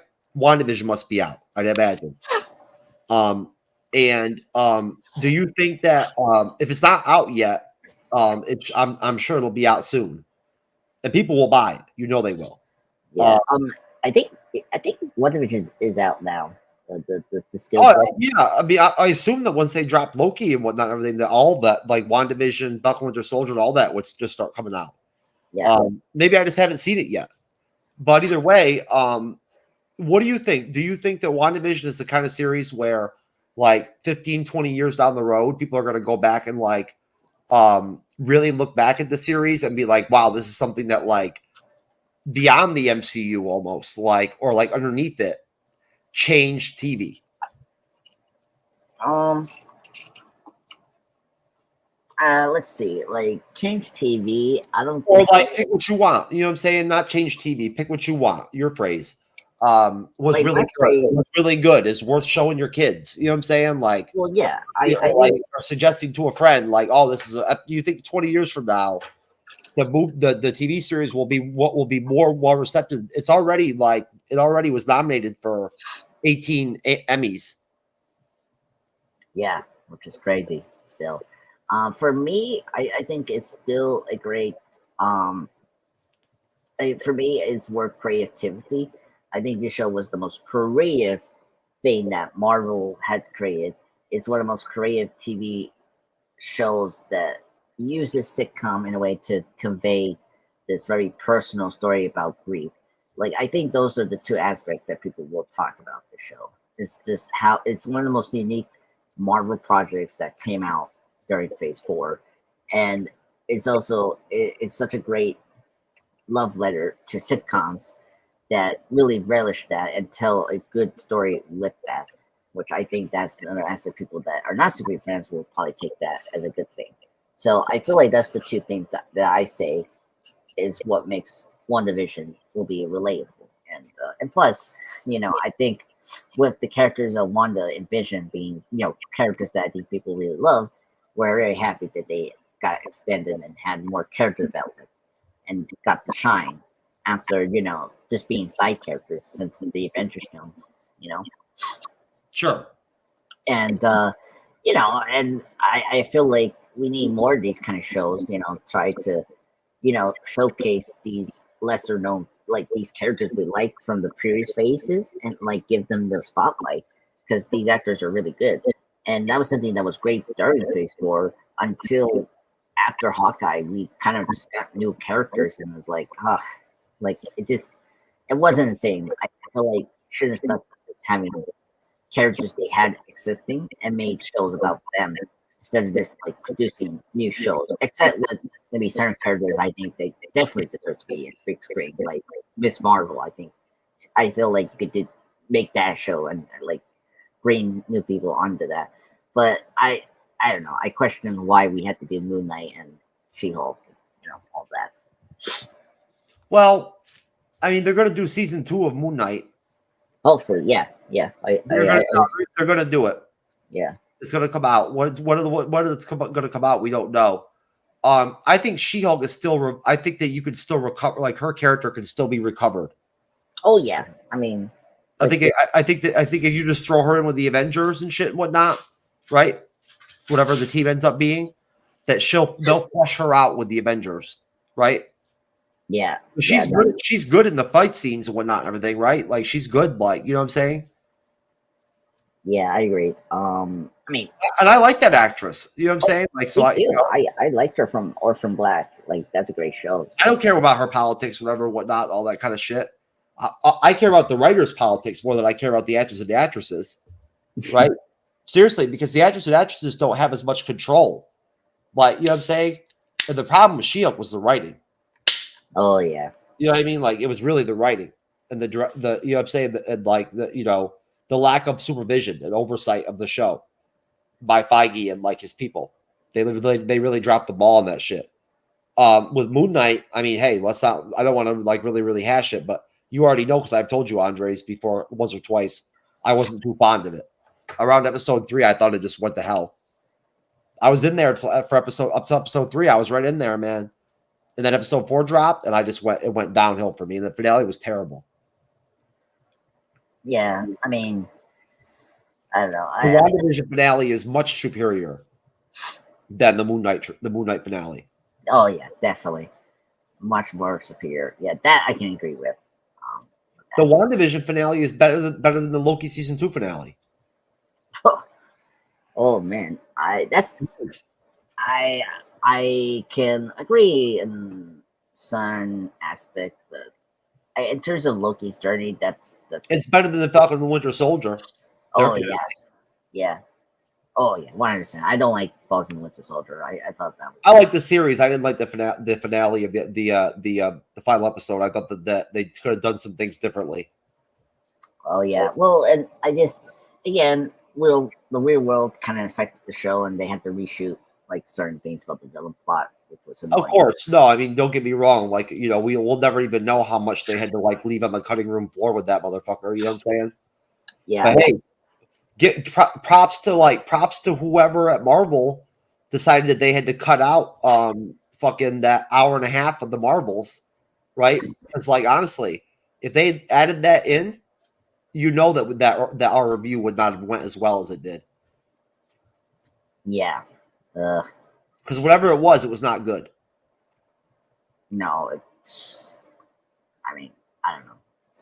It's crazy to think about it. The Marvels, when you really look back at it and look with another and with the lens of like they cut an hour and a half of this movie, if not more, right? Like they whittled away. At that point, right? Like the fact that it flows as well as it does, even without all that shit cut out, and not having like crazy Secret Invasion reshoots, right? You got to give props for that. Yeah, sort of, but that's good editing. Yeah, well, no. I think there was some certain glance of editing that didn't make sense. I'm just saying the flow of the movie. Oh yeah, cut out. It flows pretty decent. I mean, sort of, yeah. I mean, it's the shores of. But at least it's not like all over the place. You know what I'm saying? Like you know what I mean? Yeah, like I think it's better than some of the DC films, like Suicide Squad from David Ayer. That's all I'm saying. I'm saying Like, whoever edited the movie and decided this whole like plot line needs to be cut, or whatever. You know what I'm saying? Whatnot, everything, right? And then the technical people that actually had to go in there and do it, and then blend in the scenes with the cut stuff. They did a great job. Yeah, I can agree with that. Because the movie flows pretty seamlessly, just like WandaVision episode 5 does. Yeah, that's true. Well, one thing I really like about this episode is the more opening our eyes now what's going on. Like particularly, I like the scene when Vision gets his computer and is helping out his like coworker. In that scene, and he got Darcy's. And you get the stored documents. No, they find the stored documents and whatnot and everything and all that and whatnot. And then all the office workers start chanting it. Yeah, and then because he figures out that he can actually turn on Norm. He can take him out of the hex. Yeah, he has the ability. That's when he first uses it and everything and whatnot. You know, and Norm like basically says he's being like tortured. He has a family and all that and whatnot, right? Like it's honestly, it's crazy. Like that. Like a lot of people don't realize that. Really, in all honesty, the Scarlet Witch is the villain of WandaVision. Yeah, which is very annoying how Doctor Strange 2 did it. Yeah, they really overplayed her in that film. I was glad when they said they were going to add her to the film. The more that they decided to increase her role. Right. I just feel like between her and America Chavez, they took over Doctor Strange's fucking movie. He didn't even like have a chance to even really like have the screen time to like really even service his character properly. You know what I'm saying? Yeah, you know what's weird about it that movie, not to go too far with Doctor Strange 2, like he had an arc that makes sense. It's just that you were more invested with Wanda's arc because she recently had her own show that people like, and where with Doctor Strange, like no one really cared about Kristen's relationship. Like the Christine and Strange relationship was just so vanilla. It's like I barely remembered that character from the first film, and I felt like that was like something that like, oh, okay, and then what didn't work is just like Doctor Strange himself. I like the character, but I felt like his personality and the way he acted in that film just wasn't consistent from the Avenger films he was in, which I like more from Infinity War and Endgame. Because they just take that version of Strange from No Way Home, which I don't like, and it doesn't fit with Strange as a character. His characteristic as as a person. I feel like that was just a wrong direction, and it's also like it's like we don't spend time with like dealing with Strange and how he feels about with his relationship with Kristen, or like his his way with handling Chavez as a character. Like we just don't spend too much time on Strange as a character in that film, the sequel, like Wanda. I know. The sequel, which is fine. Like, I mean, it's tough because like Wanda was the best thing about Doctor Strange 2, but she was also the worst thing because they also made worse things about her because what WandaVision set up, which I like, and they contradicted the thing, and also other things like I'm surprised they didn't bring out Vision and Doctor Strange 2, and it's like that was weird. So yeah, it was like all that. We're going to be talking. It's really crazy because if you think about it, because we're going to be talking a lot about Vision and Wanda on Wednesday night. Yes. Yeah. Like because they got two big like storylines in the next episode, which is neat. That's why I actually used an image from Infinity War for the thumbnail for our show tonight. Isn't that neat? Do you like that? Little connected tissue? Yeah. Is that cool? You like that? I mean, you're showing the WandaVision TV, which is great screen, so that's good. No, but isn't that cool that I did that, though? I used an actual image from Infinity War for our thumbnail tonight. Oh, I didn't see it, so That's what I did. I used the image from like the beginning of the film when you see them together, right, in love or whatever, whatnot, everything. And I focused on Paul Bettany's character because like I felt like he was the catalyst of this episode. Mm. You know, and I wanted to connect it into like the fact that we're going to be talking about them, right, on Wednesday, which will be cool. Yeah. It'll be fun, right? Yeah, it's very cool. What else that we need to talk about? Okay, so Well, we get after you know, the kids find the dog, right? Yeah, Marky. And you already mentioned the scene at work with Vision, right? And also we get basically Wanda, and I love the pairing of Wanda and Chu. What's his name? Jimmy Woo. Yeah, Jimmy Woo and Darcy. Kat Dennings and Darcy. I love them teaming up and whatnot, everything to work together and all that. And they go to the lab and to check out Monica's clothes from in the hex, right? That like they just assume that she somehow created. Yeah. But find out that like the Kevlar that was in her original clothing is in this clothing, right? Yeah. Shoots it and shit and whatnot. So they realize that like anything that's like brought into like the hex, Wanda converts it basically, right? Like she converts whatever it is, but like keeps parts of the actual original object, or like, you know what I'm saying, right? Like, you know, material, right?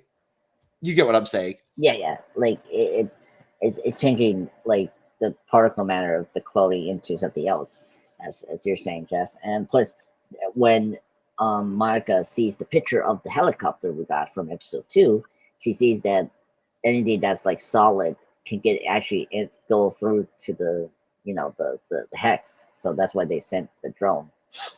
They send the drone, and of course Hayward, right, gets all sneaky and shit and whatnot, and like shoots a fucking rocket at Wanda against Monica's like will or whatever, like doesn't tell anybody and whatnot, everything. And it was so badass because that's when fucking Wanda Scarlet Witch shows up with the drone right at the fucking. And she had the costume in the Avengers, which I was like shocked when I first saw that. That was so cool. She had a costume on? I didn't even realize it. Yeah, that's the one that she wore from Civil War through Endgame. That's her her main like superhero costume before the Scarlet Witch costume she's gonna get towards the end of this show. I thought she was just a regular clothes. Yeah, it's so weird. I don't know if you've seen like you remember Jean Grey's costume from X-Men 3: The Last Stand? It's like that, where they didn't embrace like I say like I don't know. I'd have to rewatch. I'd have to go back and look. I didn't see it. Did she like change during the scene, change into it or something? No, like she came out of the hex. Like yeah, she did change from the like 80s like wardrobe she was wearing in coming out. She was wearing her superhero costume or her Avengers costume that you saw from Civil War through Endgame.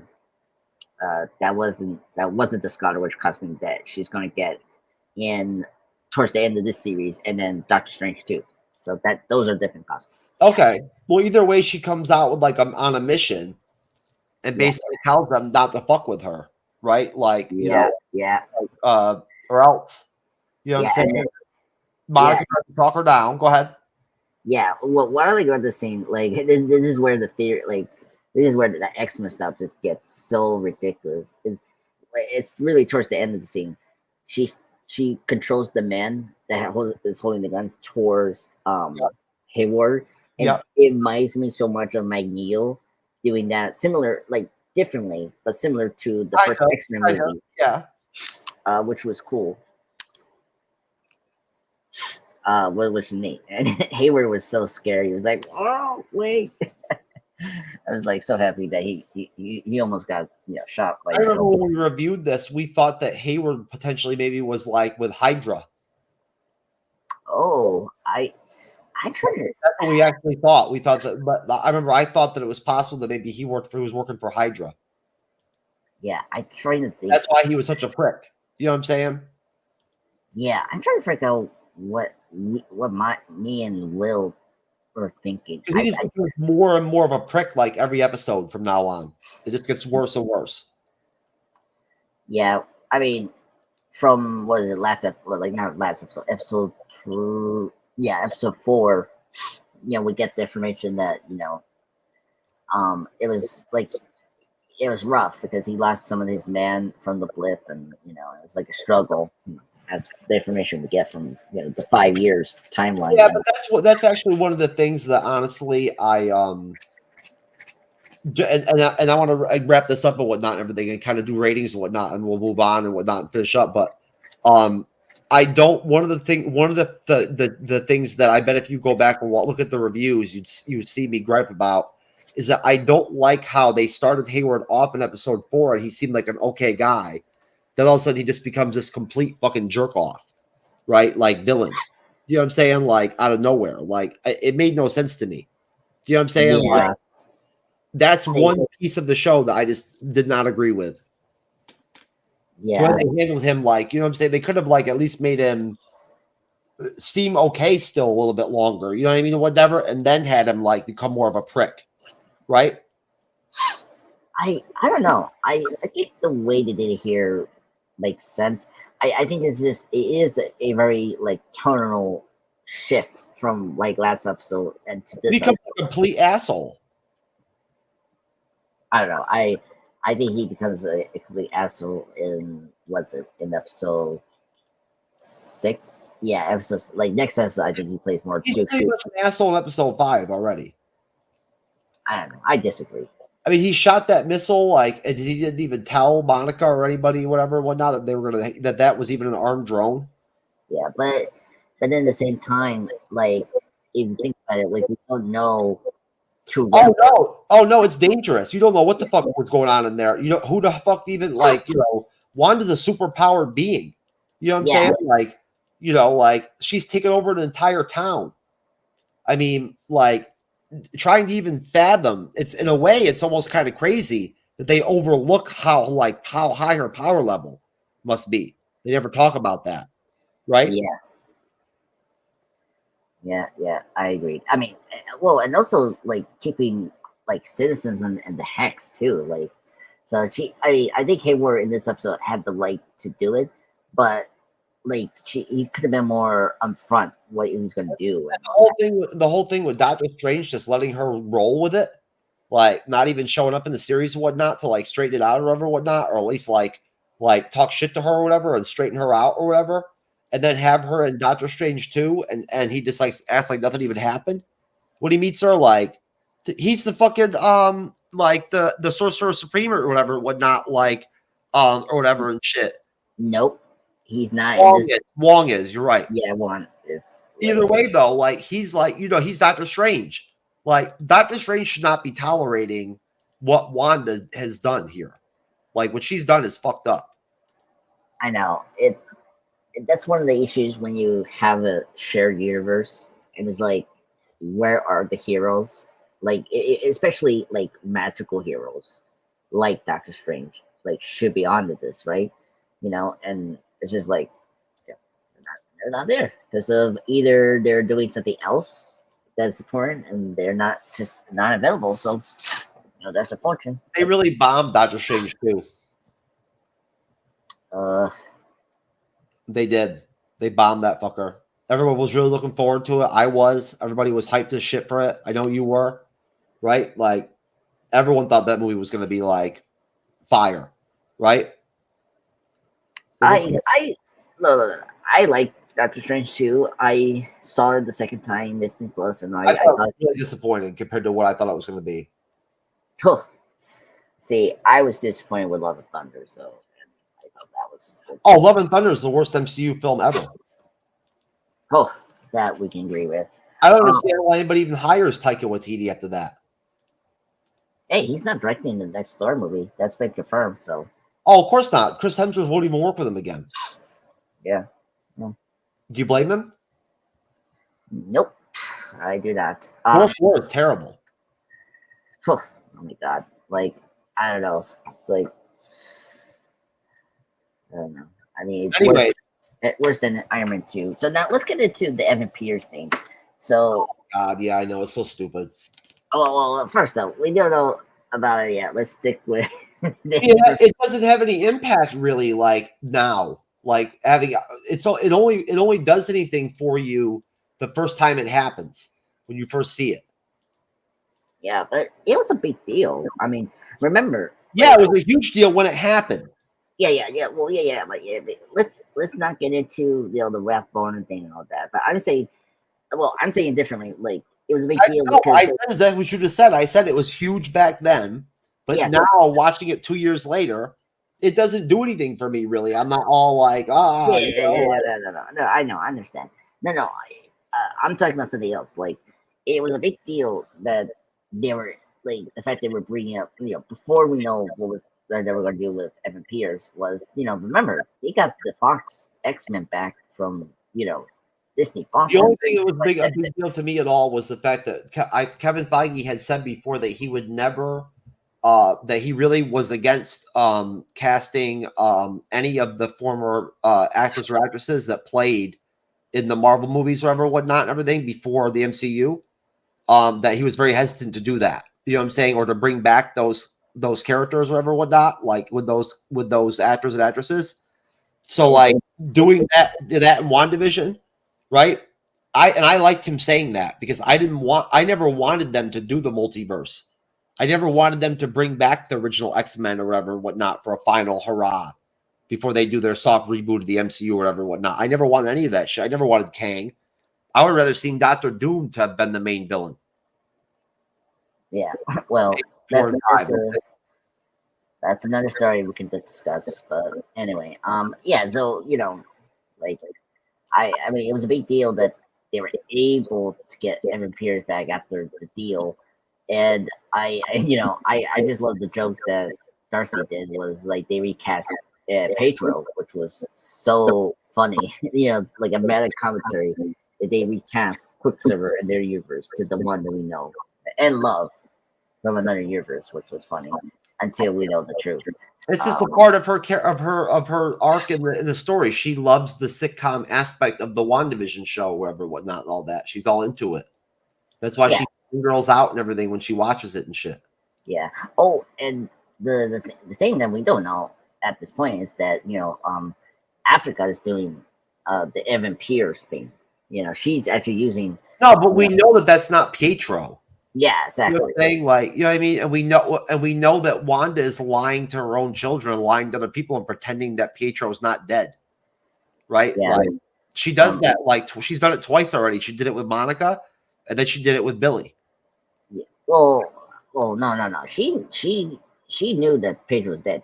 This moment, she was shocked that he's alive. In this episode, one of the children, I think it's Billy, asks her, "Can't she mentions to her, one of the children, that she has a brother that's very far away, that she never gets to see." Yeah, but I don't. When Monica tried to bring up Pietro's death with Ultron at Sokovia, she refused to even acknowledge it. Yes, because she's denial of it. She didn't bring back. What I'm saying, like literally, like she's in complete denial. She's not even acknowledging the death of Pietro anymore. Yeah, well, and same thing with the kids. She's lying to the kids about that. So we all knew that wasn't Pietro. Yeah. Dead. Yeah. Anyway, besides it was a big deal back then, though. It was a really big deal. That's why this show was like the freaking end game of the Disney Plus Marvel series. There was so much freaking like buzz going on every week to week, everything and whatnot about who's going to be in every episode, and maybe Magneto will be in this episode. Well, oh my god, the Magneto one, that Mephisto. Was crazy.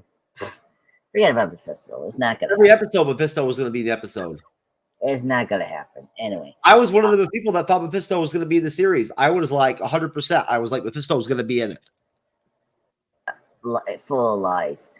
I thought for sure they would put him in it. I did. I thought if she's gonna have the twins, how do you have the twins without Mephisto? I don't know. I mean, last question for me. for me, do you have any? Do you honestly not? Do you believe that those kids are not Mephistos, and that like down the road Mephisto won't come out? And No, and like they're gonna do something else. Like, I just don't believe in what MCU did. They're gonna do. you know that they're gonna have a Mephisto when they already have said that they're gonna do the Midnight Suns. Well, yes, because they have other supernatural villains that they can use, like Nightmare from You have Nightmares under Mephisto. Yes, but it doesn't mean you don't need to connect them. Remember, Nightmare was going to be the villain of the first version of Doctor Strange 2, the Scott Derrickson version, the one that I would love to have seen, or like read the script or whatever, whatnot. You know what I'm saying, and whatnot. Yes, I know that, but here's the thing: they're not going to do Mephisto at all, and plus, you have Dormammu. You're saying, all right, we're betting again with time cop money again. No. I'm not betting it. I'm just telling you, in my opinion, we're betting time cop money again. No, fuck you. Anyway, look, no. I'm telling you now, they're gonna just use the way as any film franchise is gonna do. Do you see how he abuses me, folks? Do you see how he mistreats me? Hey, it's the comedy. We need comedy. I'm gonna give you comedy. Anyway, I just know that they're gonna just simplify the whole twins thing by saying that it's Dormammu is the one that's doing the twins, probably. Instead of I think whoever the father is the same as the father of the baby leg chick. I have no words to say. Before we wrap up, I just want to bring up references and Easter eggs. Yeah, let's do this. I'm gonna pull up your YouTube channel. Let's do our ratings and whatnot, and everything, and I'll pull up your YouTube channel so we can do your plugs. Okay, all right, let's do that. At the same time, I'll just read out like Easter eggs and all that. Eggs. Go ahead. Yeah, so I brought up Family Ties. The aging of Billy and Tommy in this episode was like a reference to Annie Keaton from Family Ties, because apparently in that show, in season 4, Andy was born and spent the whole season as a baby. But in the beginning of season 5, Andy was suddenly about 5 years old with seal explanation. That was really cool. They did that. Like the kids, Billy and Tommy, grow exponentially to 10-year-olds by supernatural way. So that was really cool. And the beginning credits of this WandaVision titles in the episode is also from Family Ties. That was really cool. Then I brought up Growing Pains, how WandaVision were getting vaguely sexual each other while doing regular domestic stuff is resonating of the parents in Growing Pains and Family Ties at the same time. And the lyrics of this WandaVision intro is also from Growing Pains, and there's some lyrics that are similar to that you can check out. Also, just one out, Scarlet Witch. Wanda was born in 1989, same year as the actress Elizabeth Olsen. We learned here in this episode. This is interesting. Which is it makes sense, because you want to be accurate with the age with the actors, so it just makes sense. Most definitely. Yeah. The code name. Hayward was being sassy with Jimmy, and he was asking if she had a code name, and that's something that a lot of us had this problem with the MCU. They never give the characters code names. Like Wanda was never referred to Scarlet Witch at all until this series has happened towards the end of WandaVision. So she was never referred as Scarlet Witch at all during her time as the MCU until. No, in this episode when Hayward says to whoever or whatever, whatnot, everything, has she ever gone by an alias? And he says no. He's 100% accurate because she does not go by Scarlet Witch until the finale, right? Yeah, exactly. Yeah. So that was something that was kind of intriguing when I was watching this episode. I was like, oh yeah, that's very true. It's like the public just referred to it as Wanda Maximoff, so it's very true. It's not like the X-Men films where they actually have code names and all that. It was something that it was like having to wait for Cap to finally say Avengers Assemble. Like with that's how it was with like the fangirls and whatnot and everything with and fanboys with WandaVision. We all couldn't wait for her to finally be the Scarlet Witch. Yeah, and finally get her like was her tiara that she had from the comics. Like it annoyed me every time I see the concept art from her, like her appearance in the films like Civil War. They made a concept art of her with the tiara. I was like, oh, why are you so like? I was so happy that this series got to her at that point. When we get to the next episode with the Halloween episode, when she actually dressed to her comic book, her comic book, costume from the comics, it was like, oh, such a great thing. But anyway, Wanda's accent, that was the thing. It comes back with Hayward. Yes. Hayward, oh my god. Yeah, it was so like when we just like it did with Monica.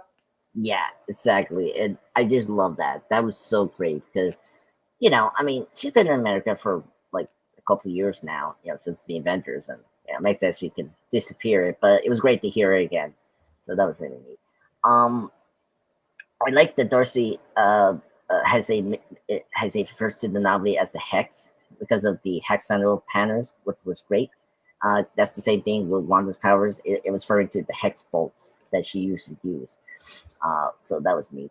And I like how the sword refers to what was going on, the Maxov anomaly. So that was really cool. What else? Just look at something that's important. House of M stuff that was really funny, like the local homemakers are vending recipes. Moments later, when that falls into the newspaper, is a way it only says HOM. HOM is short for Big Skull, which comic fan of House of M. Little these things about that. Andres, what did you knock my notebook down on the floor, man?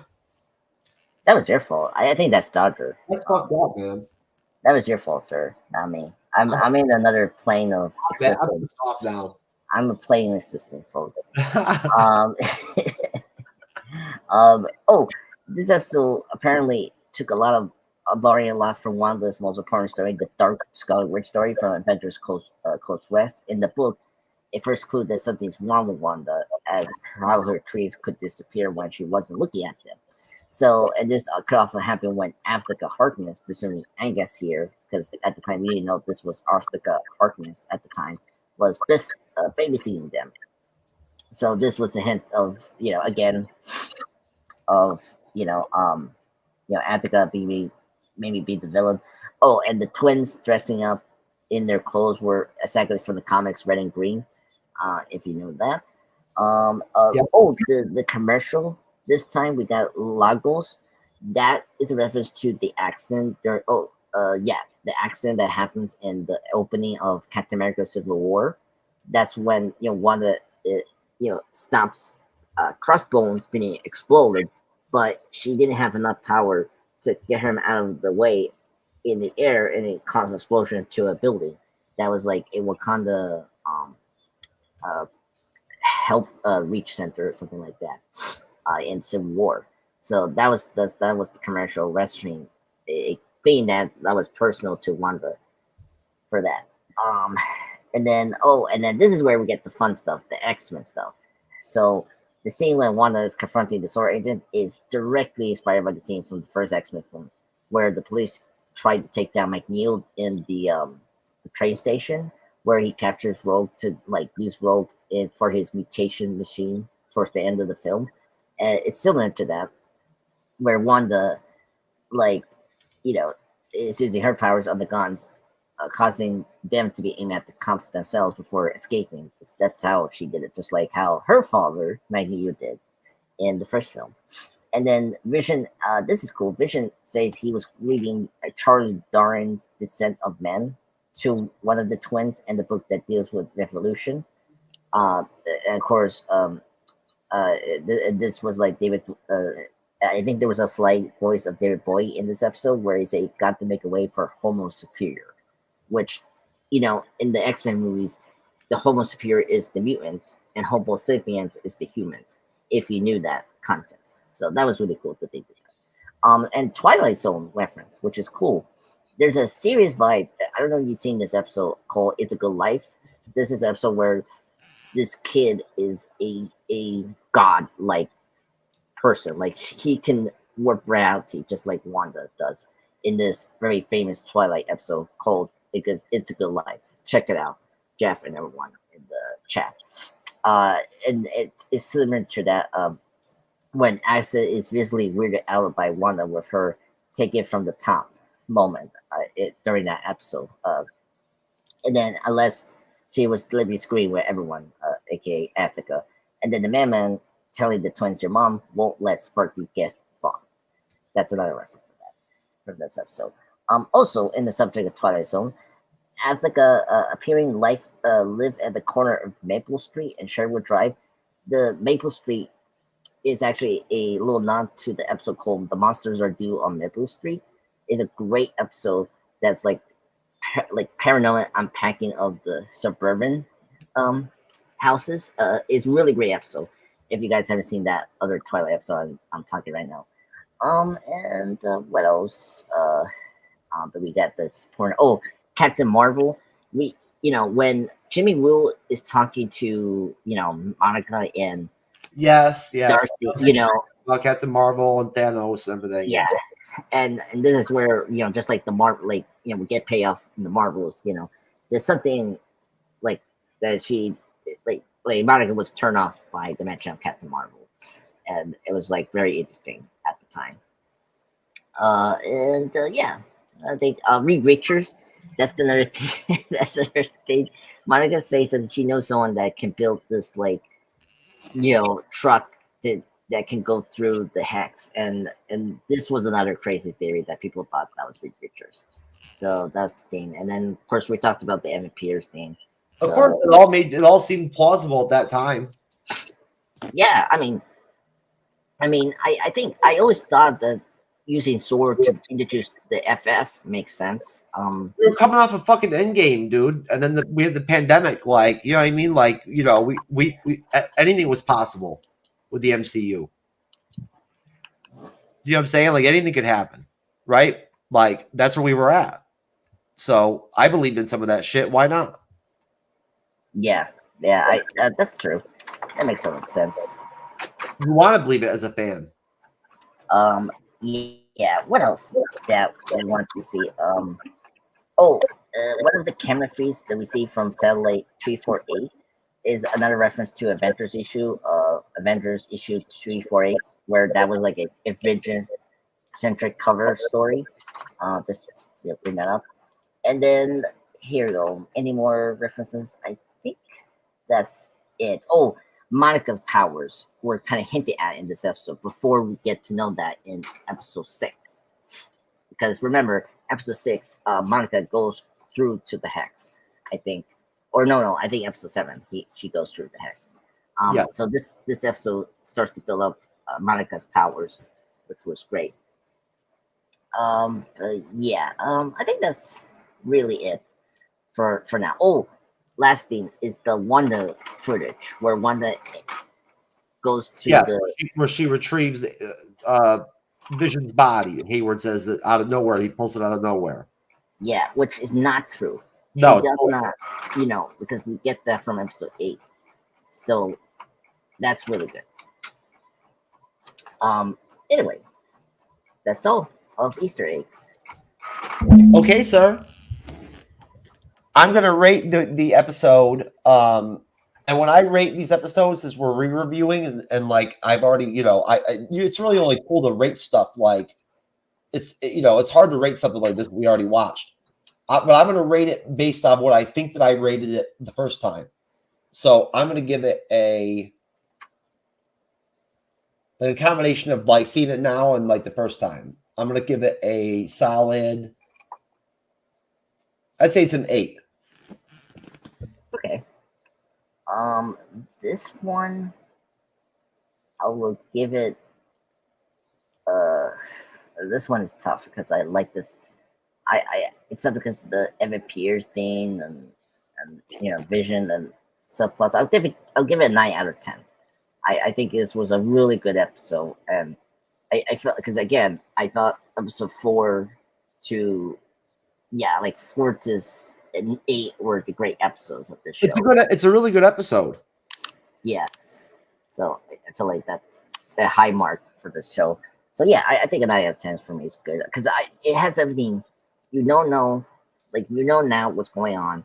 It was great to see what the characters are dealing with Wanda, and then seeing Wanda and her world started to like shake up a little bit because of what's going on outside. So that was really great, and like we were starting to get a little bit more, plot questions that we were asking. Well, it was inevitable that was going to have to happen.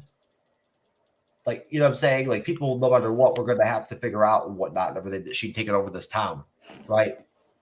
Yeah, I agree. So, yeah, I agree. I think that was true. But yeah, that's what I thought was pretty good. But yeah, that's all my thoughts for this episode. Okay, sir. Well, I'll pull you up then for your plugs, my friend.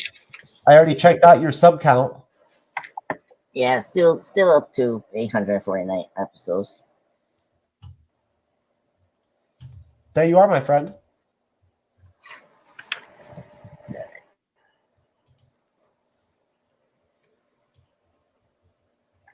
All right. Hello, everyone. This is Andreas, Pop Culture Guy. I'm up to 849 subscribers. Still at that mark. Yeah. So right now, I'm just wrapping up, the content of November. Right now, I'm continuing on the Doctor Who 60th anniversary content. So soon you're gonna see the 60th anniversary tribute, and then my top 10 Doctor Who villains. And then recently, I just posted my top 10 favorite Superman suits. I was supposed to be today, but it's for now today, Tuesday. It was supposed to come out Monday, but whatever. So yeah, that's where I'm at here right now. And plans right now is I hope I can get a Addams Family tribute for the first film. Because we did the live stream, so I'll probably do that this week. And then hopefully I can do the District 9 tribute, but I'll probably do that in December maybe, but we'll see. So I'm not guaranteed for that, but yeah, so that's where I'm at with my content. But thank you everyone and Jeff for supporting me and helping me out with my channel, and be part of this FUV Edge community and growing. So that's great. Thank you very much, sir. I appreciate you.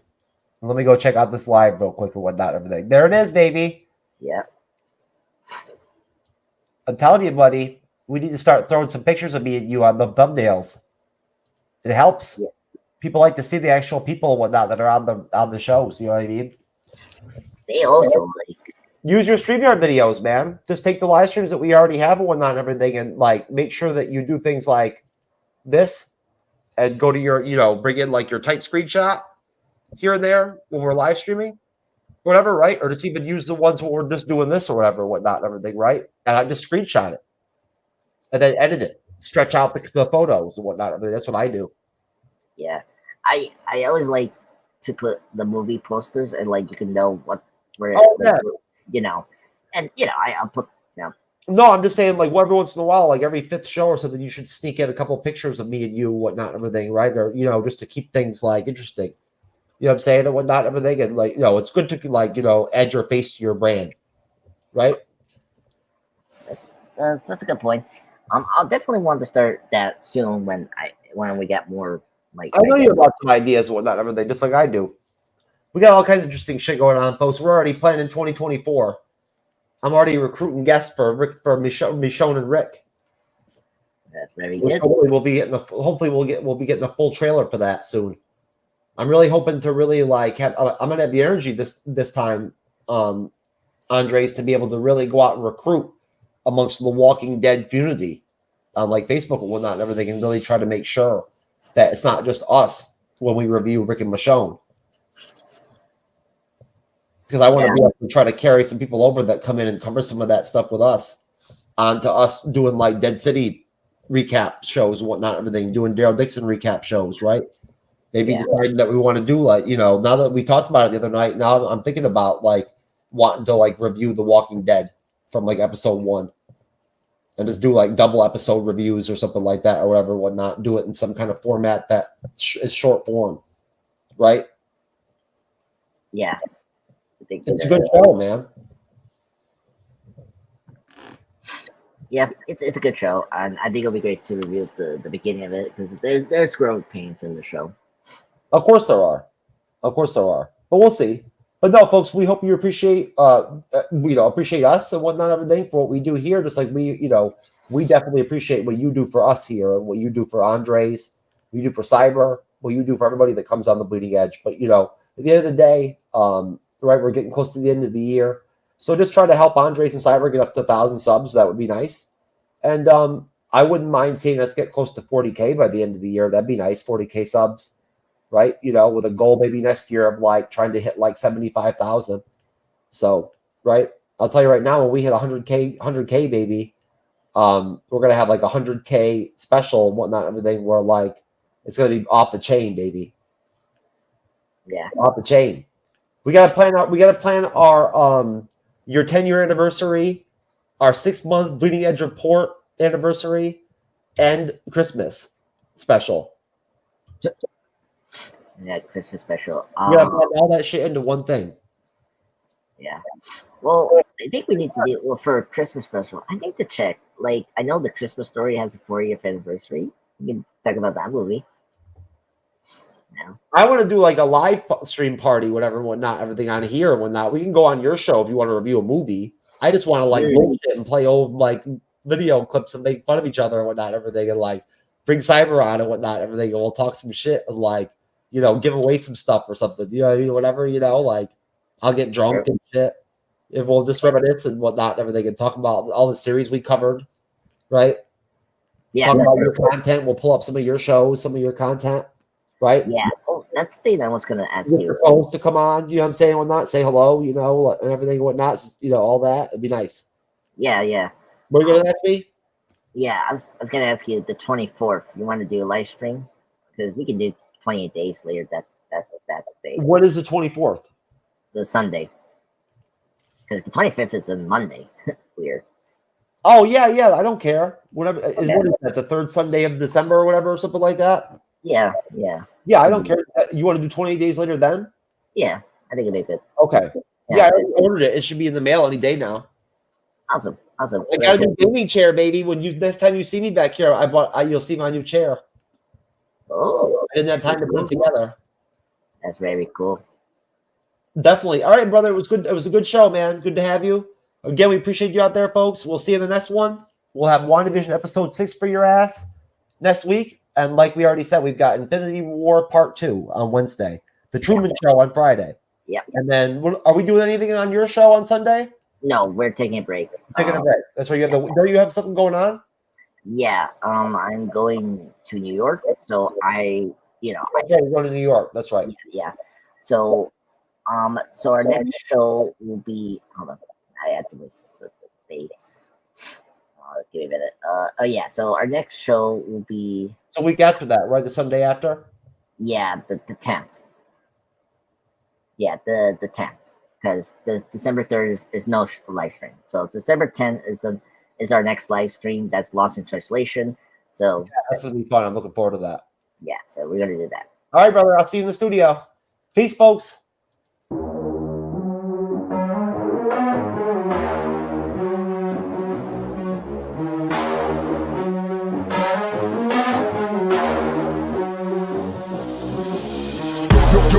Yo, crank that volume, turn it way up. Get your weapon, get your blade out. Damage, then you gon' pay up.